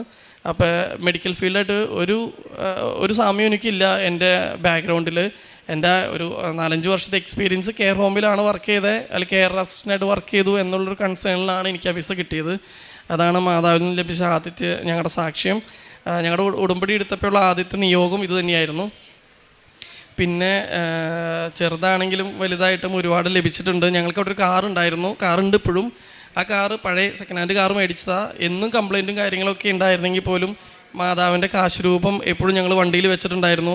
അതുപോലെ തന്നെ ഉടമ്പടി തൈലം എപ്പോഴും സ്റ്റീറിങ്ങുമ്പോൾ ഞാൻ കുരിശ് വരച്ചിട്ടാണ് വണ്ടി എടുക്കാറുള്ളൂ. അപ്പോൾ നമ്മൾ കുരിശ് വരച്ച് സ്റ്റീറിങ്ങിന് ഒരു പാടുണ്ടായിരുന്നു കുരിശിൻ്റെ. അപ്പോൾ ആ പാട് മങ്ങി തുടങ്ങുമ്പോൾ പിന്നെയും എക്കെയും ഞാൻ കുരിശ് വരയ്ക്കും. എന്നും രാവിലെ വണ്ടി എടുക്കുമ്പോൾ പ്രത്യക്ഷീകരണ പ്രാർത്ഥന ചൊല്ലിയിട്ടാണ് വണ്ടി എടുക്കാറുള്ളത്. അല്ലെങ്കിൽ ഫോണിൽ വണ്ടി തന്നെ യൂട്യൂബിൽ പ്ലേ ചെയ്യും. ഞാൻ നൈറ്റാണ് ഡ്യൂട്ടി ചെയ്യണ, വൈഫ് ഡേയിലാണ് ചെയ്യണം. അപ്പം ഞാൻ ഡ്യൂട്ടി കഴിഞ്ഞ് വന്ന് വൈഫിനെ കൊണ്ടുവന്നാക്കാൻ പോണ സമയത്തൊക്കെ ഞങ്ങൾ വണ്ടിയിലെ പ്രത്യക്ഷീകരണ പ്രാർത്ഥന വയ്ക്കും. പിന്നെ തുടർന്ന് ഇപ്പം അച്ഛൻ 20 വർഷം കഴിഞ്ഞിട്ടുള്ള പ്രത്യക്ഷീകരണ ഡെയിലി പ്രാർത്ഥന ചെല്ലുമ്പോൾ അതും ഞങ്ങൾ വെക്കാറുണ്ട്. അച്ഛൻ്റെ ധ്യാനങ്ങളും മരിയൻ ധ്യാനങ്ങളും ചൊവ്വാഴ്ചകൾ നടക്കുന്ന ധ്യാനങ്ങളെല്ലാം ഞങ്ങൾ വണ്ടി തന്നെയാണ് വെക്കാറ്. അങ്ങനെ വണ്ടി ഞങ്ങൾ പ്രാർത്ഥിച്ചുകൊണ്ടാണ് കൊണ്ടു നടക്കാറ്. തമാശയ്ക്കാണെങ്കിൽ പലരും ഞങ്ങളുടെ വണ്ടിയെ കളിയാക്കി പറഞ്ഞിട്ടുണ്ട് ഇത് ചെറിയ ചാപ്പലാണോ എന്നൊക്കെ ചോദിച്ചിട്ടുണ്ട്. കാരണം മാതാവിൻ്റെ രൂപവും ഈശോയുടെ രൂപവും കൊന്തയും വെന്തിങ്ങയും കാശ് രൂപവും എല്ലാം ഇങ്ങനെ ഞാൻ ഡാഷ്ബോർഡുമ്പോൾ വെച്ചിട്ടുണ്ടായിരുന്നു. ഒരിക്കൽ ഞങ്ങൾ ഒരു മാതാവിൻ്റെ പള്ളിയിൽ തീർത്ഥാടന കേന്ദ്രത്തിൽ പോയതാണ്. ഒരു 1.5 മണിക്കൂർ ഡ്രൈവ് വൺ സൈഡ് ഉണ്ട്. ഞങ്ങളവിടെ പോയി തിരിച്ചു വന്ന വരെ ഞങ്ങൾക്ക് പുക നന്നായിട്ട് പോകുന്നുണ്ടായിരുന്നു വണ്ടിയിൽ. അപ്പോൾ ഞാൻ പഴയ വണ്ടിയാണ്, സൈലൻസിൻ്റെ പ്രശ്നമായിരിക്കും എന്ന് വിചാരിച്ചിട്ടാണ് അങ്ങോട്ട് പോയി തിരിച്ചു വന്നത്. പിറ്റേ ദിവസം ഞങ്ങൾ വർക്ക്ഷോപ്പിൽ കൊണ്ടുപോയി ആ ചേട്ടനെ കാണിച്ചപ്പോൾ ആ ചേട്ടൻ പറയായിരുന്നു ഫ്യൂവല് ലീക്കായിരിക്കുകയായിരുന്നു. അതായത് ഫ്യൂവല് എൻജിന്മേൽ വീണ് കത്തിയിട്ട് അതിൻ്റെ പുകയായിരുന്നു പുറത്തോട്ട് പോയിക്കൊണ്ടിരുന്നത്, സൈലൻസർമേ എന്നല്ല. ഞങ്ങൾ വണ്ടി ഓടിക്കൊണ്ടിരിക്കുമ്പോൾ നമുക്കത് അറിയാൻ പറ്റില്ലല്ലോ. അപ്പോൾ സ്പീഡിൽ പോയിക്കൊണ്ടിരുന്ന വണ്ടി അടിയിൽ കൂടെ പുക പുറത്തു പോയിട്ടാണ്. അത് മാതാവ് രക്ഷിച്ച വലിയൊരു കാര്യം തന്നെയായിരുന്നു. കുറേ നാൾ ഞങ്ങൾക്ക് വണ്ടി ഇല്ലാതിരുന്ന സാഹചര്യം ഉണ്ടായിരുന്നു. ആ സമയത്തൊക്കെ ഓരോരോ കാര്യങ്ങൾ കഴിയുമ്പോൾ മാതാവ് തന്നെയാണ് ഞങ്ങൾക്ക് വണ്ടി അറേഞ്ച് തന്നത്. പിന്നെ കുഞ്ഞിൻ്റെ കാര്യമാണെങ്കിലും രണ്ടാമത്തവൻ അവിടെ വെച്ചുണ്ടായത്. അപ്പോൾ അവന് 3 വയസ്സാവാൻ പോകുന്നു. അവൻ അവിടെ വെച്ച് ഞങ്ങൾ ഒരു ദിവസം അവർ പിള്ളേർ രണ്ടുപേരും കളിച്ചുകൊണ്ടിരിക്കുകയായിരുന്നു. വൈഫ് നമ്മൾ കഞ്ഞി ഊറ്റണ പോലെ അവൾ കഞ്ഞി വാർക്കായിരുന്നു. ആ സമയത്ത് ഇളയവൻ ഓടിപ്പോയി ക്രിസ്റ്റിയുടെ കാൽമ പിടിച്ച് വലിച്ച് കഞ്ഞി ഇവൻ്റെ മേത്തേക്കൂടെ തലയെക്കൂടെ വീണായിരുന്നു. പുറത്തൊക്കെ ഉള്ളവർക്ക് അറിയാം, UK സേഫ് ഗാർഡിങ് ആണ് അതൊക്കെ. ഞങ്ങളത് ഹോസ്പിറ്റലിൽ കാണിക്കുകയൊന്നും ചെയ്തിട്ടില്ല. ഞങ്ങൾക്ക് 1-2 അടുത്ത് ക്ലോസ് ആയിട്ടുള്ള ഫാമിലീസിന് മാത്രമേ ഞങ്ങൾക്കത് അവിടെ അടയത്തുള്ളൂ. അത്യാവശ്യം തലയെക്കൂടെ വെള്ളം വീണ് പുറമൊക്കെ ഒന്ന് പൊള്ളിയെങ്കിലും ഞങ്ങൾ ആദ്യം തന്നെ ചെയ്ത മാതാവിൻ്റെ ഉടമ്പടി തൈലം എടുത്ത് പറ്റുകയൊക്കെ ചെയ്യുമായിരുന്നു. 1 മാസത്തോളം അവനെ കുളിപ്പിക്കാതെ ഞങ്ങൾ കൊണ്ടുവരുന്നു. ഡ്രസ്സ് ഇടിക്കാതൊക്കെ ഞങ്ങൾ പുറത്തിറങ്ങാതെയൊക്കെ ഏകദേശം അതൊക്കെ മാതാവ് തന്നെയാണ് മാറ്റിയത്. ഞങ്ങൾ വേറെ മരുന്നുകളൊക്കെ പറ്റിയെങ്കിലും കൂടുതൽ മാതാവിൻ്റെ ഉടമ്പടി തൈലവും മാതാവിനോട് പ്രാർത്ഥിക്കുകയും തേനും ഉപ്പും കൊടുക്കലായിരുന്നു കൂടുതൽ ഞങ്ങൾ ചെയ്തുകൊണ്ടിരുന്നത്. അത് മാറിയായിരുന്നു. അതുപോലെ തന്നെ മൂത്തവൻ അവിടെ സ്കൂളിൽ ചേർന്നെങ്കിലും അവന് സംസാരിക്കാൻ ഇച്ചിരി ഡിലേ ഉണ്ടായിരുന്നു. പക്ഷേ ഇപ്പം ഞങ്ങളൊരു അക്ഷരം പോലും അവൻ ഇംഗ്ലീഷോ മലയാളമോ പഠിപ്പിച്ചിട്ടില്ല. അവൻ നന്നായിട്ട് സംസാരിക്കും. ഞങ്ങൾ പ്രാർത്ഥിക്കുകയായിരുന്നു മാതാവിനോട് അവൻ്റെ സംസാരം ക്ലിയർ ആവണമെന്ന് പ്രാർത്ഥിക്കുകയായിരുന്നു. അതും ശരിയായിരുന്നു. ഇനി രണ്ടാമത്തെ വലിയൊരു നിയോഗം എന്ന് പറയുന്നത് ഞങ്ങൾക്ക് സ്വന്തമായിട്ടൊരു വീട് മേടിക്കണം എന്ന് വലിയൊരു ആഗ്രഹമായിരുന്നു. 2020 ഞാൻ UK പോയിട്ട് ആ 20 തന്നെ വൈഫും കൊച്ചും വന്നു. രണ്ടാമത്തവനോട് ഉണ്ടായി. ആദ്യമായിട്ടാണ് ഞങ്ങളിപ്പോൾ തിരിച്ചു വരണേ. 2 ആഴ്ച മുമ്പ് ഞങ്ങൾ നാട്ടിൽ വന്നോളൂ. വർക്ക് വിസ കിട്ടി 1 വർഷം കഴിഞ്ഞ്. ഞങ്ങളുടെ വലിയൊരു ആഗ്രഹമായിരുന്നു വീട് മേടിക്കണം എന്നുള്ളത്. എങ്ങനെയാണ് ഞങ്ങൾക്ക് വീട് മേടിക്കാൻ പറ്റിയെന്ന് അറിഞ്ഞുകൂടാ. വീട് മേടിച്ച് വെഞ്ചരിച്ച് വീട്ടിലോട്ട് മാറിയതിന് ശേഷം ഞങ്ങളിപ്പോൾ അവിടെ നിന്ന് വരണേ. ഞങ്ങളതിനു വേണ്ടി നന്നായിട്ട് ഒരുങ്ങുന്നുണ്ടായിരുന്നു. പൈസയായിട്ടാണെങ്കിലും പ്രാർത്ഥിച്ചിട്ടാണെങ്കിലും ജോലി ചെയ്യാനൊക്കെ ആണെങ്കിലും. കഴിഞ്ഞ സമ്മർ സമയത്ത് അപ്പച്ചനമ്മച്ചി അവിടെ വന്നു. ആ സമയത്ത് ഞങ്ങൾക്ക് എക്സ്ട്രാ വർക്ക് ചെയ്യാൻ പറ്റി. UK നിയമം അനുസരിച്ച് 4 ദിവസത്തേക്ക് കൂടുതൽ കണ്ടിന്യൂസ് നമുക്ക് വർക്ക് ചെയ്യാൻ പറ്റില്ല. എന്നാൽ പോലും ഞങ്ങൾ അപ്പച്ചനമ്മച്ചി ഉണ്ടായതുകൊണ്ട് പിള്ളേരെ നോക്കാൻ അവരുണ്ടായതുകൊണ്ട് എക്സ്ട്രാ വർക്ക് ചെയ്യാനും 5-6 ദിവസമൊക്കെ എനിക്ക് ആഴ്ചയിൽ വർക്ക് ചെയ്യാനും വൈഫ് വർക്ക് ചെയ്യാനൊക്കെ പറ്റി. ഞങ്ങളുടെ പേപ്പർ വയ്ക്കാൻ പറ്റി. സാധാരണ ഒരു 3 മാസത്തെ പെയിൻ സ്ലിപ്പും ബാങ്ക് സ്റ്റേറ്റ്മെൻറ്റും വെച്ചാൽ നമ്മൾ വീടിന് അപ്ലൈ ചെയ്യണേ. വീട് അപ്ലൈ ചെയ്ത് വീട് പറഞ്ഞ കൈ കിട്ടാൻ വീട് പറഞ്ഞ് നമ്മൾ കണ്ടെത്തിയെടുക്കാനൊക്കെ ചിലപ്പോൾ ഡിലേ വരാറുണ്ട്. പക്ഷേ 3-ാമത്തെ മാസം തീരുന്നതിന് മുമ്പ് ഞങ്ങൾക്കൊരു വീട് കണ്ടെത്താനും ആ വീടിൻ്റെ പേപ്പർ വർക്കൊക്കെ നടക്കാനൊക്കെ സാധിച്ചു. ഒക്ടോബറിൽ വീട് കിട്ടുമെന്ന് വിചാരിച്ചു. ഞങ്ങൾ ഒരുപാട് ആഗ്രഹിക്കുകയും ചെയ്തു. കാരണം മാതാവിൻ്റെ മാസമാണ്, വീട് വെഞ്ചരിച്ച് കയറാമെന്നൊക്കെ ആഗ്രഹിച്ചെങ്കിലും കിട്ടിയില്ല. നവംബറിലായിട്ടും കിട്ടിയില്ല. ആ സമയത്ത് വണ്ടി നന്നായിട്ട് സ്ട്രഗിൾ ചെയ്തു. 2 മാസത്തിൽ താഴെ വണ്ടി ഉണ്ടായില്ല. വണ്ടിയുമ്പോൾ ഒരു 2.5 ലക്ഷം രൂപ എനിക്ക് ചിലവാക്കേണ്ടി വന്നു. കാരണം ഓരോരോ കംപ്ലൈൻറ്റുകളായിട്ട് വന്നു. അവസാനം വണ്ടി ശരിയാവില്ല എന്നാ ചേട്ടൻ പറഞ്ഞു. പെട്ടെന്ന് ആ സമയത്ത് വൈഫ് പ്രത്യേകം പ്രാർത്ഥിച്ചായിരുന്നു, ഡേറ്റ് ഇട്ട് ഇങ്ങനെ വണ്ടി ശരിയാവാനും വീട് കിട്ടാൻ വേണ്ടിയിട്ട്. ഒരാഴ്ചയ്ക്കുള്ളിൽ ഞങ്ങൾക്ക് ആ മെക്കാനിക്കിൻ്റെ ഫോൺ വന്നു, വണ്ടി ശരിയാവും, ഇന്ന് തന്നെ തരാൻ പറ്റും. അന്ന് തന്നെ ഞങ്ങൾക്ക് ഏജൻസിയിൽ നിന്നും കോൾ വന്നായിരുന്നു, വീട് അടുത്ത ആഴ്ചയിലേക്ക് പേയ്മെൻറ്റ് ചെയ്യാം, പിന്നത്തെ ആഴ്ച കീ കിട്ടും എന്ന് പറഞ്ഞ്. അങ്ങനെ വീടും വണ്ടിയും നവംബർ അവസാനമായിപ്പിക്കും കിട്ടി. ഒക്ടോബറിൽ മാതാവ് ആയിട്ട്, കാരണം ഞങ്ങൾക്കവിടെ കൊന്ത നടക്കുന്നുണ്ട് വീടുകളിൽ. അപ്പോൾ മാതാവിൻ്റെ ഒരു രൂപം കൊണ്ടുവന്ന് നമുക്ക് പ്രാർത്ഥിക്കാൻ പറ്റും. അപ്പോൾ മാതാവിനെ കിട്ടാൻ വേണ്ടിയിട്ട് കൊണ്ടുവരാൻ വേണ്ടി ഒരുപാട് ആഗ്രഹിച്ചെങ്കിൽ മാതാവ് ഞങ്ങൾക്ക്, കൃപാസന മാതാവ് ഞങ്ങൾക്കത് ഒരുക്കി തന്നത്. ക്രിസ്മസ് ഈശോയും മാതാവും ഔസപിതാവും എല്ലാവരും കൂടി ഒരുമിച്ചാണ് വീട്ടിലോട്ട് വന്നത്. എങ്ങനെ പ്ലാൻ ചെയ്യുന്നു അറിയില്ല. ഡിസംബർ 4-ാം തീയതി കീ കിട്ടിയിട്ട് ഡിസംബർ 7-ാം തീയതി മാതാവ് പ്രത്യക്ഷപ്പെട്ട് 20 വർഷമായ അന്നേ ദിവസം തന്നെ ഞങ്ങൾക്ക് വെഞ്ചരിച്ച് ഞങ്ങളുടെ വീട്ടിൽ താമസിച്ച് തുടങ്ങാൻ ഞങ്ങൾക്ക് മാതാവ് വഴിയായിട്ട് ഒരുപാട് അനുഗ്രഹം ഉണ്ടായി. അന്ന് മുതൽ ഞങ്ങൾ അവിടെയാണ് താമസിച്ചുകൊണ്ടിരുന്നത്. അതുപോലെ തന്നെ നമ്മളൊരു വീട് മാറുമ്പോൾ ഫ്ലാറ്റിലോ അല്ലെങ്കിൽ എവിടെയോ നമ്മൾ റെൻറ്റ് ആയിട്ട് താമസിക്കുന്നിടത്ത് നമ്മൾ അറ്റ്ലീസ്റ്റ് 1 മന്തെങ്കിലും നമ്മൾ നോട്ടീസ് കൊടുക്കണം. എങ്കിലാണ് നമുക്ക് അവർക്ക് വേറെ ആളെ കണ്ടെത്താനൊക്കെ പറ്റുള്ളൂ. പക്ഷേ എനിക്ക് തന്നെ ഒരു മലയാളി ഫാമിലിനെ അറേഞ്ച് ചെയ്യാൻ പറ്റി. എനിക്കൊരു ഗ്യാപ്പും ഇല്ലാതെ തന്നെ അവിടെ നിന്ന് ഇറങ്ങാൻ പറ്റി. റെൻറ്റ് ബ്രേക്ക് ആവാതെ ഞാൻ അവിടെ കയറ്റി കൊടുത്തു. അവരെ ഏജൻസി ആക്സെപ്റ്റ് ചെയ്തു. അവരവിടെ കയറിയതുകൊണ്ട് എൻ്റെ റെൻറ്റ് പോലും ബ്രേക്ക് ആവാതെ എനിക്ക് അവിടെ താമസിക്കാൻ പറ്റി. ശരിക്കും പറഞ്ഞാൽ എൻ്റെ മോർഗേജ് ലോൺ സ്റ്റാർട്ട് ചെയ്ത് ജനുവരി 1-ാം തീയതി മുതലാണ്. ഏതാണ്ട് ഡിസംബർ 7 മുതൽ ഡിസംബർ പകുതി വരെയുള്ള റെൻറ്റ് ഞാൻ ഫ്ലാറ്റിൽ കൊടുത്തിട്ടുണ്ടെങ്കിലും ഏകദേശം 2 ആഴ്ചത്തോളം ഒരു റെൻറ്റും കൊടുക്കാതെ സ്വന്തം വീട്ടിൽ തന്നെ, അല്ലെങ്കിൽ മോർഗേജ് ലോണൊന്നും അടയ്ക്കാതെ ഞങ്ങൾക്ക് ഫാമിലി ആയിട്ട് തന്നെ ഞങ്ങളുടെ വീട്ടിൽ താമസിക്കാൻ പറ്റി. അതും മാതാവിൻ്റെ വലിയ അനുഗ്രഹം തന്നെയായിരുന്നു. 15 വർഷമായിട്ട് UK എൻ്റെ സ്ഥലത്തുള്ളൊരു ചേട്ടൻ എന്നെ വിളിച്ച് പറഞ്ഞ കാര്യമാണ്, ഞങ്ങൾക്ക് പോലും ഇതുവരെയായിട്ടൊരു വീട് മേടിക്കാൻ പറ്റിയിട്ടില്ല. 5 വർഷമായിട്ടുള്ളൂ നീ UK വന്നിട്ട്, അതും സ്റ്റുഡൻറ്റ് വിസയിൽ വന്ന് വർക്ക് വിസയായിട്ട് 1 വർഷമായിട്ടുള്ളൂ. NHS നിനക്ക് ജോലി കിട്ടി, വിസ കിട്ടി, എന്നിട്ട് നീ വീട് മേടിക്കാൻ നിങ്ങൾക്ക് പറ്റിയെങ്കിൽ അത് വലിയൊരു അനുഗ്രഹം, നിൻ്റെ പ്രാർത്ഥനയും അല്ലെങ്കിൽ മാതാവിൻ്റെ അനുഗ്രഹം തന്നെയാണ്. കാരണം വെച്ചാൽ ഞാൻ ഉടമ്പടി എടുത്ത സമയം തുടങ്ങി എല്ലാ ദിവസത്തെ പ്രത്യക്ഷീകരണ പ്രാർത്ഥനയും അതുപോലെ തന്നെ നമ്മുടെ ചൊവ്വാഴ്ചകൾ നടക്കുന്ന അച്ഛൻ്റെ ടോക്കും ധ്യാനവും ഞാൻ മുടങ്ങാതെ വാട്സാപ്പിൽ സ്റ്റാറ്റസ് ഇടുകയും ഫേസ്ബുക്കിൽ അപ്ലോഡ് ചെയ്യാറുണ്ടായിരുന്നു. ഇപ്പോൾ 20 വർഷമായിട്ട് അച്ഛൻ ഡെയിലി പ്രെയർ നടത്തുന്നതും മുടങ്ങാതെ എല്ലാ ദിവസവും ഞങ്ങൾ എല്ലാ ദിവസവും സ്റ്റാറ്റസ് ഇടുകയും ചെയ്യാറുണ്ട്. ജോലി സമയം ഇവിടുത്തെ സമയം അനുസരിച്ച് ഒരു 5-5.5 മണിക്കൂറിൻ്റെ വ്യത്യാസമുണ്ട്. എന്നിരുന്നാൽ പോലും ഞാൻ ആ സമയത്ത് നൈറ്റ് ഡ്യൂട്ടിയിലായിരിക്കും. ആ സമയത്ത് എനിക്ക് പ്രാർത്ഥന കൂടാൻ പറ്റിയില്ലെങ്കിലും ഞാൻ സ്റ്റാറ്റസ് ഇടും, അതാരെങ്കിലും കൂടിക്കോട്ടെ എന്ന് വിചാരിച്ച്. അങ്ങനെ പലവരും എന്നോട് പറഞ്ഞിട്ടുണ്ട്, എൻ്റെ പ്രാർത്ഥന കൂടി അനുഗ്രഹം ലഭിച്ചിട്ടുണ്ട്, അല്ലെങ്കിൽ കൂടാൻ പറ്റിയിട്ടുണ്ട്, അതൊരു വലിയ അനുഗ്രഹമായിരുന്നു എന്ന് പറഞ്ഞിട്ടുണ്ട്. പിന്നെ കാരുണ്യ പ്രവൃത്തികൾ ഞങ്ങൾ ചെയ്തത്, ഉടമ്പടി എടുത്ത സമയം തുടങ്ങി ഞങ്ങൾ ദശാംശം എന്നുള്ള രീതിയിൽ ഇന്നൊരു ഫിഗർ മാറ്റി വയ്ക്കാൻ പറ്റിയില്ലെങ്കിലും ഞങ്ങൾ മനസ്സുകൊണ്ട് ഇത്ര എമൗണ്ട് കരുതി വെച്ചിട്ടുണ്ടായിരുന്നു. അങ്ങനെ പാടുള്ള സഹായം പാടുള്ള രീതിയിൽ ഞങ്ങൾ ആർക്കൊക്കെ ചെയ്തിട്ടുണ്ട്. വീട് കാര്യങ്ങളൊക്കെ ഞങ്ങൾ പെട്ടെന്ന് റെഡി ആവുകയാണെങ്കിൽ നാട്ടിൽ വന്നു കഴിയുമ്പോൾ അല്ലെങ്കിൽ അർഹതപ്പെട്ട ആർക്കെങ്കിലും വീട് പണിയാൻ ഞങ്ങൾ അതിൻ്റെ ഒരു വിഹിതം കൊടുക്കാമെന്ന് നേർന്നിട്ടുണ്ടായിരുന്നു. ഞങ്ങൾ പലവർക്കും വീട് പണിയാനുള്ള രീതിയിലൊക്കെ സഹായിക്കുന്നുണ്ട്. ഞങ്ങൾ നല്ലൊരാൾക്ക് അതല്ലെങ്കിൽ അത്യാവശ്യം അല്ലെങ്കിൽ ഒന്നുമില്ലാത്ത ഒരാൾക്ക് വീട് പണിയാൻ ആവശ്യമുള്ളവർ ഞങ്ങൾ നോക്കിക്കൊണ്ടിരിപ്പുണ്ട്. ഞങ്ങൾക്ക് ഒരാളെ കിട്ടിയിട്ടുണ്ട്. അപ്പോൾ ഞങ്ങൾ പറഞ്ഞിട്ടുണ്ട് വീട് പണിയാൻ വേണ്ട സഹായം ചെയ്തേക്കാം, എന്താ ചെയ്യേണ്ടതെന്ന് ചെയ്തോ എന്ന് പറഞ്ഞിട്ടുണ്ട്. ഇതൊക്കെയാണ് പിന്നെ പ്രാർത്ഥനകളൊന്നും ഞങ്ങൾ മുടക്കിയിട്ടില്ല. വൈഫാണെങ്കിലും കാരുണ്യ പ്രവൃത്തികളെല്ലാം ചെയ്യലും അതുപോലെ തന്നെ ഉടമ്പടിയിൽ പറഞ്ഞിട്ടുള്ള പ്രാർത്ഥനകൾ മുടങ്ങാതെ ചെയ്യാനൊക്കെ പറ്റിയിട്ടുണ്ട്. തുടങ്ങിയിട്ട് മുടങ്ങാതെ ചെയ്യുന്നൊക്കെ ഞങ്ങൾ മാതാവിൻ്റെ അടുത്ത് ഞങ്ങൾ ഡിസംബർ 9 രാവിലെയാണ് UK നാട്ടിൽ വന്നത്. 10 രാവിലെ തന്നെ ഞങ്ങളിവിടെ വന്നു. ഞങ്ങളിവിടെ നാട്ടിൽ അങ്കമാലി കാലടിക്കടുത്ത് മാണിക്യമംഗലത്തെ വീട്. ഞങ്ങളിവിടെ വരികയും ചെയ്തു. ഉടമ്പടി നേരിട്ട് ഉടമ്പടി എടുത്തു. അന്ന് ഒരുപാട് ലേറ്റ് ആയതുകൊണ്ട് ഞങ്ങൾക്ക് തിരിച്ചു പോകേണ്ടതുകൊണ്ട് അന്ന് സാക്ഷ്യം പറയാൻ പറ്റിയില്ല. സാക്ഷ്യം പറയാൻ കരുതി തന്നെ അന്ന് വന്നത്. ഇനിയിപ്പോൾ 2 ആഴ്ച കൂടെ ഉള്ളൂ. അതുകൊണ്ട് ഞങ്ങൾ വേഗം സാക്ഷ്യം പറയാനായിട്ട് വന്നത്.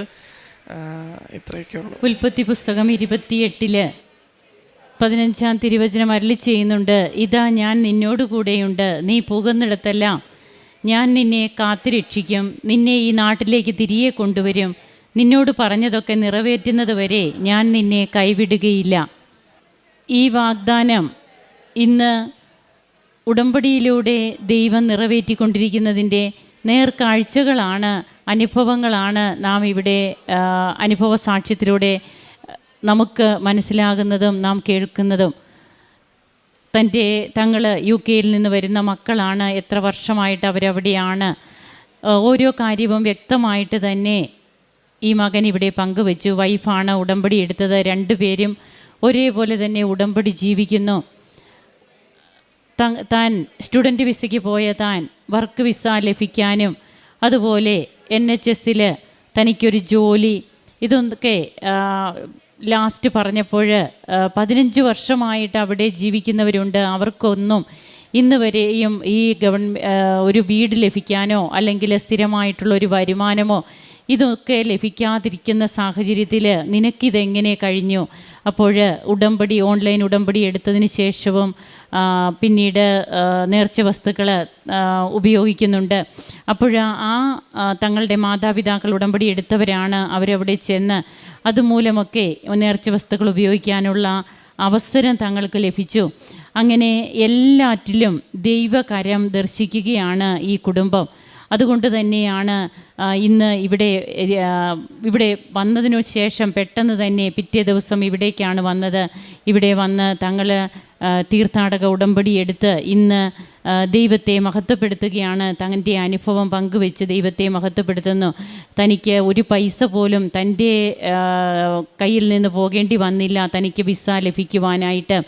അപ്പോൾ അതൊക്കെ എല്ലാറ്റിലും പരിശുദ്ധ അമ്മയുടെ ഒരു കരസ്പർശമുണ്ട്. അമ്മയാണ് ഞങ്ങളെ കൊണ്ടു നടന്നത്. അതുപോലെ വലിയൊരു അപകടം ഉണ്ടാകാമായിരുന്നു. അത് വണ്ടിക്ക് തീ പിടിക്കാതെയൊക്കെ തങ്ങൾക്ക് സംരക്ഷണം നൽകി. എന്തിനും കുഞ്ഞിൻ്റെ ദേഹത്ത് എങ്ങനെയാണ് ഒരു പൊള്ളലേറ്റ് കഴിയുമ്പോൾ ഒരു ഹോസ്പിറ്റലിൽ പോലും കൊണ്ടുപോകാനായിട്ട് അവിടെ സാധിക്കില്ല. അത് കൊണ്ടുപോയാൽ പിന്നീട് അത് കൂടുതൽ പ്രോബ്ലം വരുമെന്നുള്ളത് കൊണ്ട് ഇവർ ചെയ്ത കാര്യം എന്തെല്ലാമാണെന്ന് നാം കേട്ട് കഴിഞ്ഞതാണ്. അങ്ങനെ തങ്ങളുടെ മക്കൾക്കും അതുപോലെ തങ്ങളുടെ കുടുംബത്തിനും കിട്ടിയ എല്ലാ കൃപകൾക്കും ഈ മക്കൾ നന്ദി പറയുമ്പോൾ സമയച്ചുരുക്കം, അതുപോലെ ഭാരലഘുത്വം, it is not by merit but by grace, ഇതൊക്കെ നമുക്ക് ഈ ഒരു സാക്ഷ്യത്തിൽ നമുക്ക് അനുഭവിക്കുവാൻ കഴിയും. അതായത് എങ്ങനെയാണ് നമ്മുടെ കയ്യിലൊന്നുമില്ലാത്തപ്പോൾ നാം വെറും സീറോയായിട്ട് നിൽക്കുന്ന സാഹചര്യത്തിലും ദൈവം എങ്ങനെ ഉടമ്പടിയുടെ മക്കളായിട്ട് നമ്മെ തന്നെ ദൈവത്തിനു മുമ്പിൽ സമർപ്പിക്കുമ്പോൾ നമ്മുടെ ജീവിതത്തിൽ ദൈവം ഇടപെടുകയാണ്. അതിൻ്റെ സാക്ഷ്യങ്ങൾ നമ്മോട് ഈ കുടുംബം പങ്കുവയ്ക്കുന്നു. നമുക്കും ദൈവത്തെ മഹത്വപ്പെടുത്താൻ കരങ്ങളടിച്ച് ഈശോയ്ക്കും അമ്മയ്ക്കും നന്ദി പറയാം. ദൈവ തിരുനാമത്തിന് മഹത്വമുണ്ടാകട്ടെ. എൻ്റെ പേര് റെജി ജോസഫ്. ഞാൻ മൂവാറ്റുപുഴയിൽ നിന്ന് വരുന്നു. ഇതെൻ്റെ സഹോദരൻ ജിജി ജോസഫ്. ഞങ്ങൾ മൂവാറ്റുപുഴ സ്ഥലത്തു നിന്നാണ് വരുന്നത്. ഈ മാതാവിൻ്റെ അത്ഭുതകരമായ കൃപകളാൽ എൻ്റെ ചേട്ടന് ലഭിച്ച അത്ഭുതകരമായ രോഗസൗഖ്യത്തിന് സാക്ഷ്യം പറയാനാണ് ഞാൻ ഇന്ന് ഇവിടെ ഈ അൾത്താരയിൽ നിൽക്കുന്നത്. 2 മാസത്തിന് മുമ്പ് എൻ്റെ ചേട്ടൻ വീട്ടിലൊന്ന് കാൽ വഴുതി വീണു. അപ്പോൾ അത് തലയിടിച്ചാണ് വീണത്. അപ്പോൾ ചെറിയ ശാരീരിക ബുദ്ധിമുട്ടുകൾ, വേദന ഇതൊക്കെ ഉണ്ടായിരുന്നു. അപ്പോൾ ഞങ്ങൾക്ക് അടുത്തുള്ള ഒരു പ്രമുഖ ഹോസ്പിറ്റലിൽ പോയി CT സ്കാൻ എടുത്തു. കാര്യമായ കുഴപ്പമില്ല, റെസ്റ്റ് എടുക്കുക, ആ രീതിയിൽ പറഞ്ഞു. ചേട്ടൻ വേദനകൾ സഹിച്ച് തൻ്റെ ദൈനംദിന കാര്യങ്ങളിൽ മുഴുകി. അങ്ങനെ 2 ആഴ്ച കടന്നുപോയി. കുറച്ച് ഈ വേദന തീർത്ത് മാറുന്നില്ല, പ്രശ്നങ്ങൾ കുറച്ചുകൂടെയൊക്കെ ഒരു ഗൗരവമായിട്ട് വരുന്നു. എങ്കിലും ഇത്രയൊന്നും ഒരു ഗൗരവാവസ്ഥ ഞങ്ങൾ പ്രതീക്ഷിച്ചില്ല. ചേട്ടൻ്റെ ആ ജീവിതചര്യകളും പണികളും അധ്വാനങ്ങളും ഒക്കെ തുടർന്നുകൊണ്ടിരുന്നു.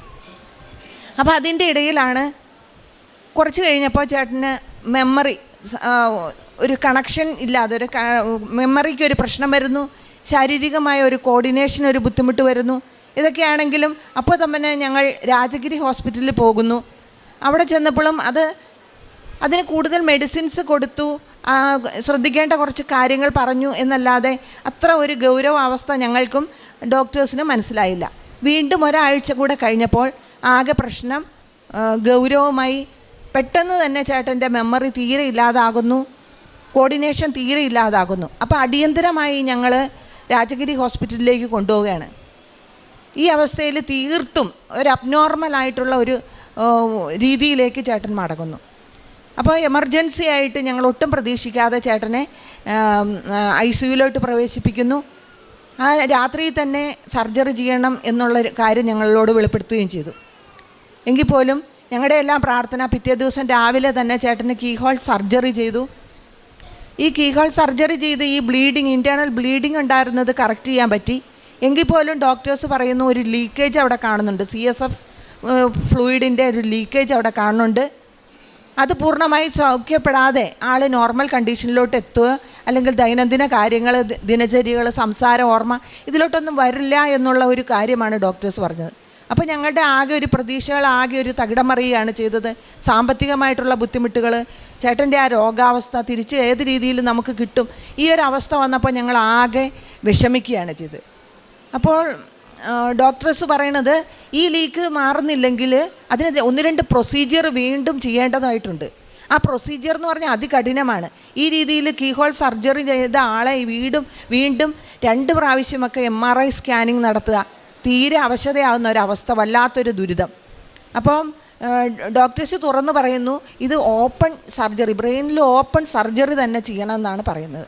അപ്പോൾ ഈ ഒരു പ്രതിസന്ധി. അപ്പോൾ ഇത് തലേദിവസം പറയുന്നു എന്ത് ചെയ്യണം, ഞങ്ങൾ കൈവിട്ടു പോയ ഒരവസ്ഥയിലോട്ട് ഞങ്ങൾ എന്ത് ചെയ്യണ്ടു എന്നുള്ള ഒരു പെട്ടെന്നാണ്. വേറെ ഒന്നുമില്ല, എനിക്ക് ആശ്രയം ഞാൻ 2018 മുതൽ ഈ അമ്മയുടെ അടുത്ത് വരുന്നു, ഉടമ്പടിയിലായിരിക്കുന്ന വ്യക്തിയാണ്. പിന്നെ ഞാൻ വേറെ ശങ്കിക്കേണ്ട അല്ലെങ്കിൽ വേറൊരു ഓപ്ഷൻ എനിക്കില്ല, വേറെ ആർക്കെങ്കിലും ഉണ്ടെങ്കിൽ എനിക്കില്ല. ഞാൻ അതിരാവിലെ ഇവിടെ എത്തുകയാണ് ചെയ്യുന്നത്. അപ്പോൾ പിറ്റേ ദിവസം തീരുമാനം ഡോക്ടർ പറയും, അത് ഉറപ്പാണ്.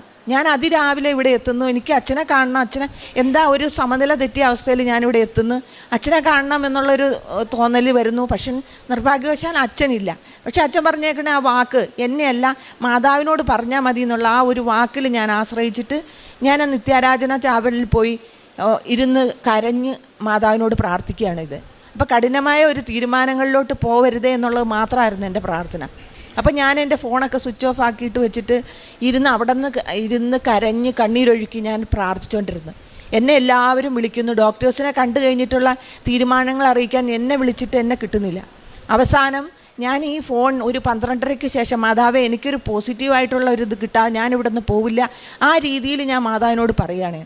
അപ്പോൾ ഒരു 12:30 ആയപ്പോൾ ഞാൻ എൻ്റെ ഫോൺ സ്വിച്ച് ഓണാക്കി നോക്കിയപ്പോൾ കോളുകൾ നിരന്തരം വന്ന് കിടക്കണം. അപ്പോൾ ഫോൺ അറ്റൻഡ് ചെയ്തപ്പോൾ എൻ്റെ ബ്രദർ എന്നോട് പറയണു, നീ എന്ത് ഫോൺ എടുക്കാത്ത, നിൻ്റെ ആ ഒരു അവസ്ഥയിൽ അവരും പേടിക്കുന്നു.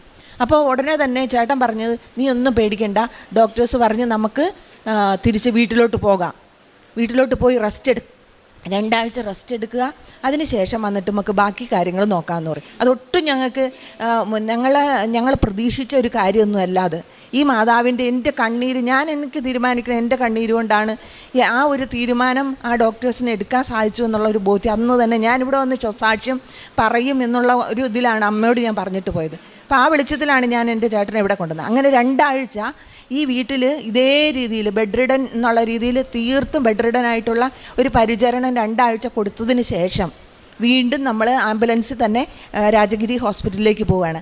അതും വളരെ ഒരു ക്രിട്ടിക്കൽ ദിവസമായിരുന്നു ഞങ്ങളെ സംബന്ധിച്ച്. എന്താ വെച്ചാൽ ഈ ഡോക്ടേഴ്സ് അന്ന് ചെല്ലുമ്പോഴും ഈ സർജറിക്കായിട്ട് ഒരുങ്ങിയിരിക്കുമായിരുന്നു എന്നുള്ളതാണ് നമുക്കറിയാൻ പറ്റണത്.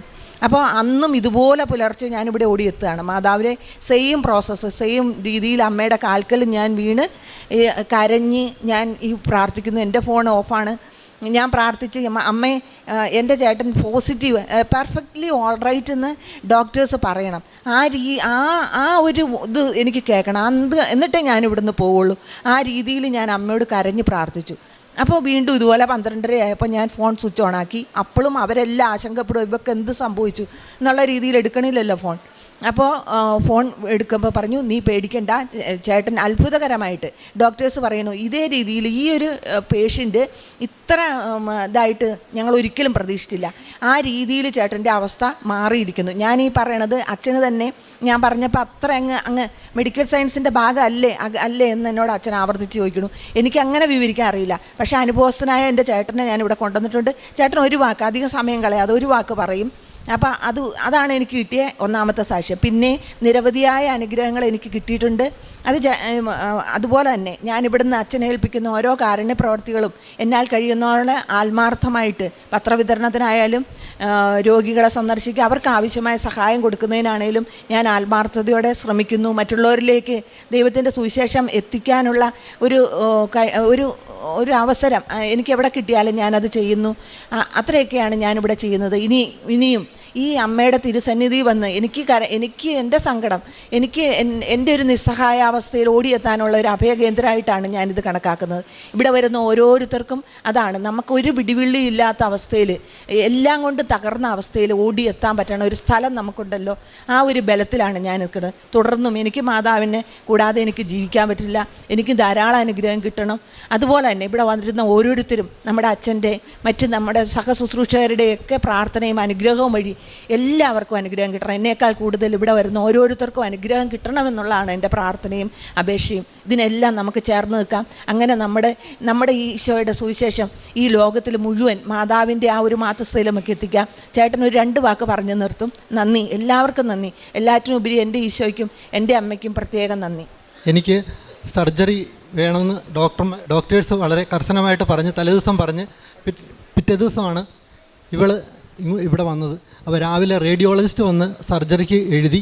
അതിനുശേഷം 1 മണിക്കൂർ കഴിഞ്ഞ് ന്യൂറോ സർജൻ വന്നേച്ച് എഴുതാനൊരുങ്ങിച്ചാണ് അങ്ങേര് പെട്ടെന്ന് പറയുകയാണ്, അല്ലെങ്കിൽ ഒരു പണി ചെയ്യാം, 2 ആഴ്ച പോയി റെസ്റ്റ് എടുത്ത് നോക്ക്, അത് കഴിഞ്ഞിട്ട് ഉടനെ ചെയ്യണം നിർബന്ധമില്ല, 2 ആഴ്ച റെസ്റ്റ് എടുക്കുക, അത് കഴിഞ്ഞ് വന്നേച്ച്. ഞങ്ങൾ എല്ലാവരും വളരെ പരിഭ്രമിച്ചിരിക്കണം കണ്ടിട്ടാണ് ഡോക്ടർ പറഞ്ഞത് 2 ആഴ്ച റെസ്റ്റ് എടുത്തിട്ട് ഉടനെ ചെയ്യണം നിർബന്ധമില്ല, 2 ആഴ്ച തല താഴ്ത്തി വെച്ച്, തലയിലേക്ക് കൂടുതൽ പ്രഷർ വരാൻ വേണ്ടിയിട്ട് തല താഴ്ത്തി വെച്ച് കാല് പൊക്കി വെച്ച് പൂർണ്ണ റെസ്റ്റ് എടുക്കണം, അത് കഴിഞ്ഞിട്ട് നമുക്ക് എന്നാന്ന് ചെയ്യാം എന്ന് പറഞ്ഞ് വിട്ട്. അപ്പോൾ ആ സമയത്ത് തൻ്റെ സഹോദരനെ രക്ഷിക്കണമെന്ന് ഈശോയുടെ അടുത്ത് ആവശ്യപ്പെട്ട് വരുന്ന മർത്തായെ പോലെ എൻ്റെ സഹോദരി ഇവിടെ വന്നു. ശരിക്കും അത് അത്ഭുതം തന്നെയായിരുന്നു സംഭവിച്ചത്. ഈശോ പറയണില്ലേ, ഇവൻ അന്ധനായി ജനിച്ചത് ഇവൻ്റെ മാതാപിതാക്കളുടെ കുറ്റനിമിത്തമല്ല, മറിച്ച് ദൈവത്തിൻ്റെ പ്രവൃത്തികളിൽ ഇവൻ കാണാൻ വേണ്ടിയിട്ടാണ്. ശരിക്കും അത് തന്നെയാണ് സംഭവിച്ചത്. ഈശോയ്ക്ക് നന്ദി. ഞാൻ എന്നാൽ കഴിയുന്ന അത്രയും അച്ഛൻ പറയുന്ന നിർദ്ദേശങ്ങളനുസരിച്ചും പിന്നെ ഞാൻ കേൾക്കുന്ന ഓരോ സാക്ഷ്യത്തിൻ്റെയും വെളിച്ചത്തിൽ ഞാൻ എൻ്റെ അനുദിന ദിവ്യബലി, 2 ആഴ്ച കൂടുമ്പോഴുള്ള കുമ്പസാരം, അതുപോലെ എൻ്റെ കയ്യിൽ പത്രം കിട്ടിയാൽ ഞാൻ അതും കൊണ്ട് ഓടും. അധികവും ഹോസ്പിറ്റലിൽ പോവും. എൻ്റെ കയ്യിൽ എന്തെങ്കിലും ഉണ്ടാവും. അർഹതപ്പെട്ടവർ അല്ലെങ്കിൽ ആവശ്യമുള്ളവർ, വെറുതെ കളയുന്നവരല്ലെന്നുള്ള ബോധ്യമുള്ളവർക്ക് മാത്രം പത്രം കൊടുക്കും.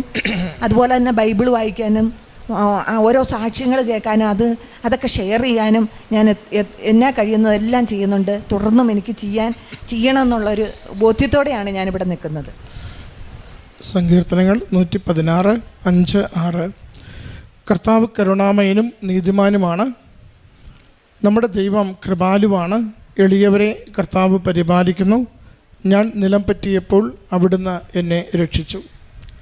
റജി ജോസഫ് എന്ന ഈ സഹോദരി തൻ്റെ ആങ്ങളയ്ക്ക് വേണ്ടി പരിശുദ്ധമ്മയുടെ ഈ തിരുസന്നിധാനത്തിൽ വലിയ സന്തോഷത്തോടെ സാക്ഷ്യം പങ്കുവയ്ക്കുകയാണ്.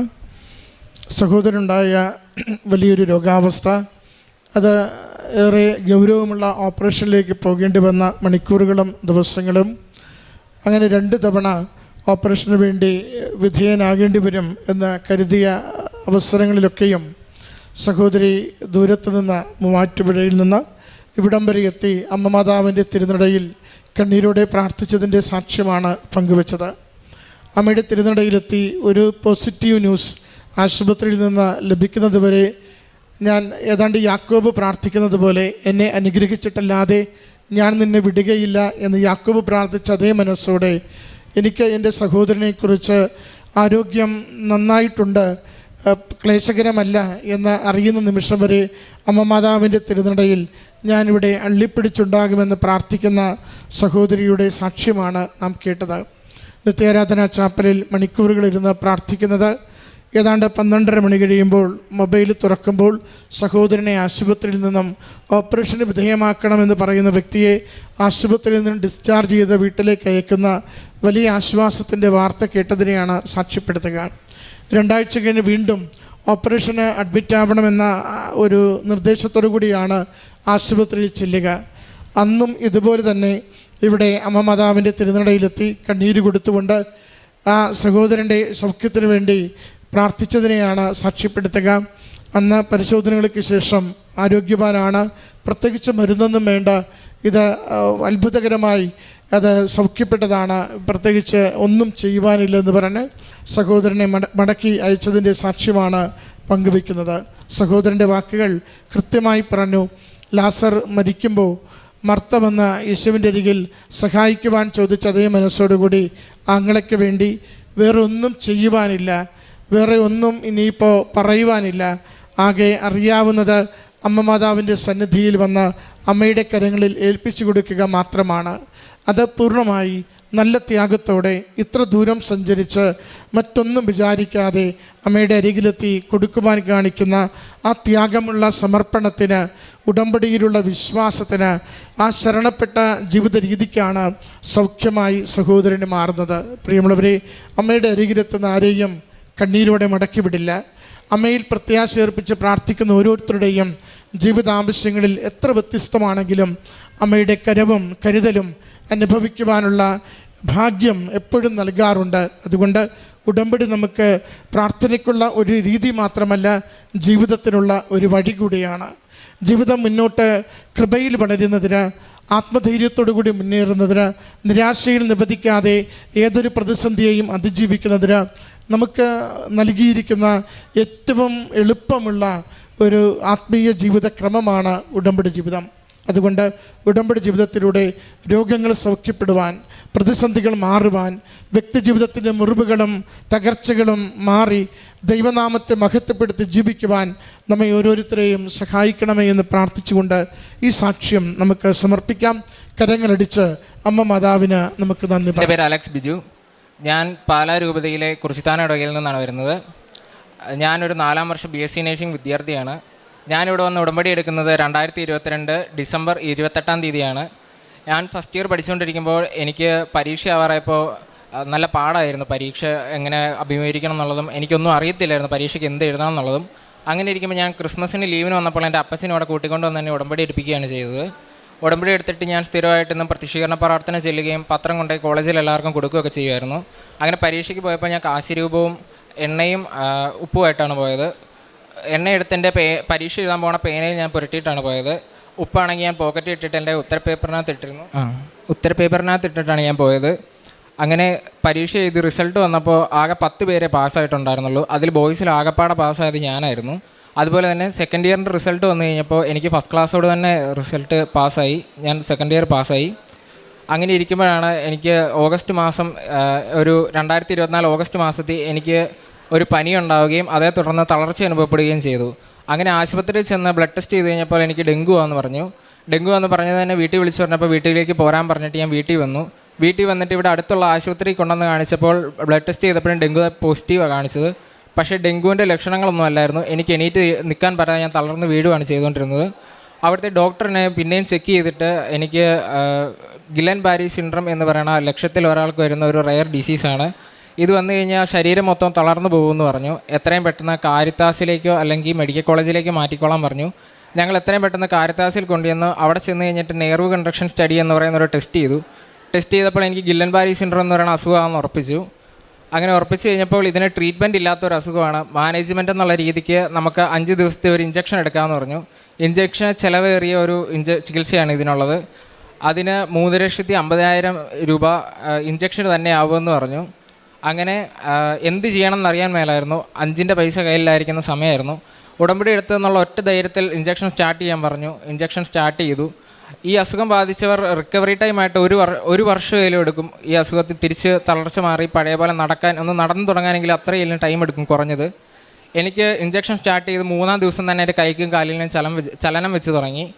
അങ്ങനെ 5-ാം ദിവസം ഞാൻ ഇഞ്ചക്ഷൻ തീർന്നു കഴിഞ്ഞപ്പോൾ എണീറ്റ് നിൽക്കാനും പിടിച്ച് നടക്കാനൊക്കെ തുടങ്ങി. കൃത്യം 1 മാസം കൊണ്ട് എനിക്ക് പഴയ പോലെ നടക്കാൻ സാധിച്ചു. അത് കഴിഞ്ഞിട്ട് ഞാൻ 2 മാസം കൊണ്ട് തിരിച്ച് കോളേജിലേക്ക് പോയി. അമ്മ എനിക്ക് നൽകിയ വലിയൊരു അനുഗ്രഹമായിട്ടാണ് ഞാനിതിനെ കാണുന്നത്. എൻ്റെ 2ാം ജന്മം തന്നെയാണിത്. ഈ അസുഖം ബാധിച്ച് കൂടുതൽ പേര് മരിച്ചു പോയിട്ടാണുള്ളത്. ഇത് 10 പേരിൽ 8 പേരെങ്കിലും മരിച്ചു പോയിട്ടുണ്ട്. ബാക്കി 2 പേരും തളർച്ച ബാധിച്ച് വർഷങ്ങളോളം കിടപ്പിലാവുന്ന അവസ്ഥയാണ് ഈ അസുഖം ബാധിച്ച പലർക്കും ഉണ്ടാകുന്നത്. അതുപോലെ തന്നെ ഞങ്ങളുടെ 5 വർഷമായിട്ടൊരു സ്ഥലം വിൽക്കാൻ ഇട്ടിട്ടുണ്ടായിരുന്നു. അത് വിൽക്കാൻ പറ്റാതെ കിടക്കുമായിരുന്നു.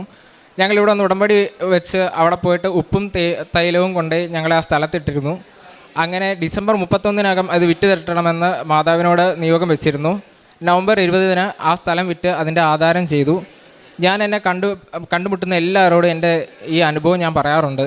എനിക്ക് പറ്റിയ അത്ഭുതം ഞാൻ എല്ലാവരോടും പറയാറുണ്ട്. അതുപോലെ തന്നെ പത്രം കൊണ്ടുപോയി ഞാൻ കോളേജിലും അതുപോലെ എൻ്റെ കൂട്ടുകാരുടെ ഇടയിലും എല്ലാം കൊടുക്കാറുണ്ട്.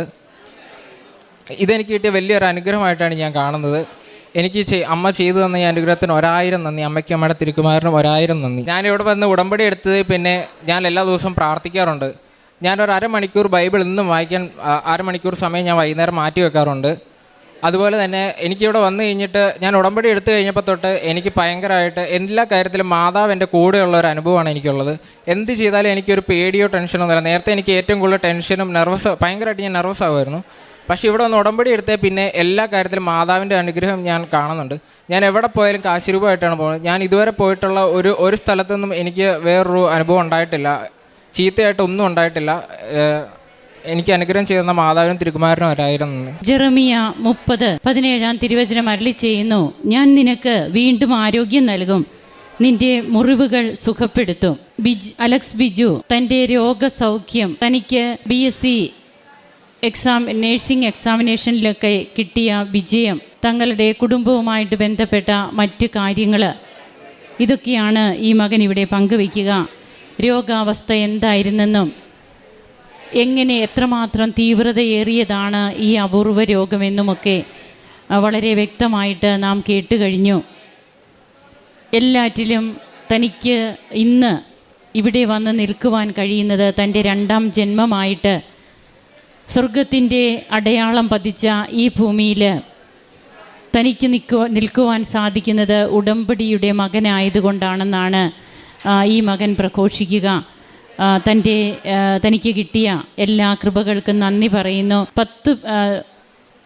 തൻ്റെ കോളേജിൽ തന്നെ ആൺകുട്ടികളിൽ ഒരാൾ ആയിട്ട് താൻ പാസ്സായത്, എല്ലാറ്റിലും ദൈവികമായ കരസ്പർശം മാത്രമാണ് തന്നെ മുമ്പോട്ട് നയിക്കുന്നതെന്ന് പറഞ്ഞുകൊണ്ട് ദൈവത്തെ മഹത്വപ്പെടുത്തുമ്പോൾ ജെറമിയ പ്രവാചകൻ്റെ പുസ്തകം 33 3-ാം തിരുവചനം അരുളി ചെയ്യുന്നുണ്ട്, എന്നെ വിളിക്കുക, ഞാൻ മറുപടി നൽകും, നിൻ്റെ ബുദ്ധിക്ക് അതീതമായ മഹത്വം നിഗൂഢവുമായ കാര്യങ്ങൾ ഞാൻ നിനക്ക് വെളിപ്പെടുത്തും. ഇത് തന്നെയാണല്ലേ എല്ലാ ദിവസവും ഈ അൾത്താരയിൽ സംഭവിച്ചു കൊണ്ടിരിക്കുക. ബുദ്ധിക്ക് അതീതമായ കാര്യങ്ങൾ, ദൈവിക ഇടപെടലുകൾ. ജനങ്ങൾ പ്രാർത്ഥിക്കുന്ന ഇടം ശീലോഹാക്കുളമാകുമെന്ന് ബഹുമാനപ്പെട്ട ജോസഫ് അച്ഛൻ ഒരു ഉടമ്പടി ധ്യാനത്തിൽ പറയുകയുണ്ടായി. ഇത് ജനങ്ങൾ പ്രാർത്ഥിക്കുന്ന ഇടം ശീലോഹാക്കുളമാകുന്ന കൃപാസനത്തിൻ്റെ ഈ ആലയം, ഇത് എല്ലാവർക്കും വേണ്ടി തുറന്നിട്ടിരിക്കുന്ന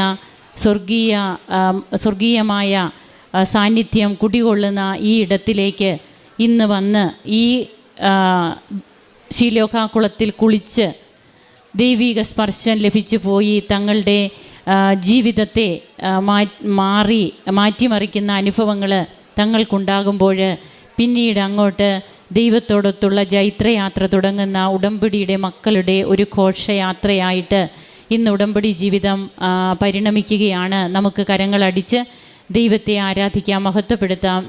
ഈശോയ്ക്കും അമ്മയ്ക്കും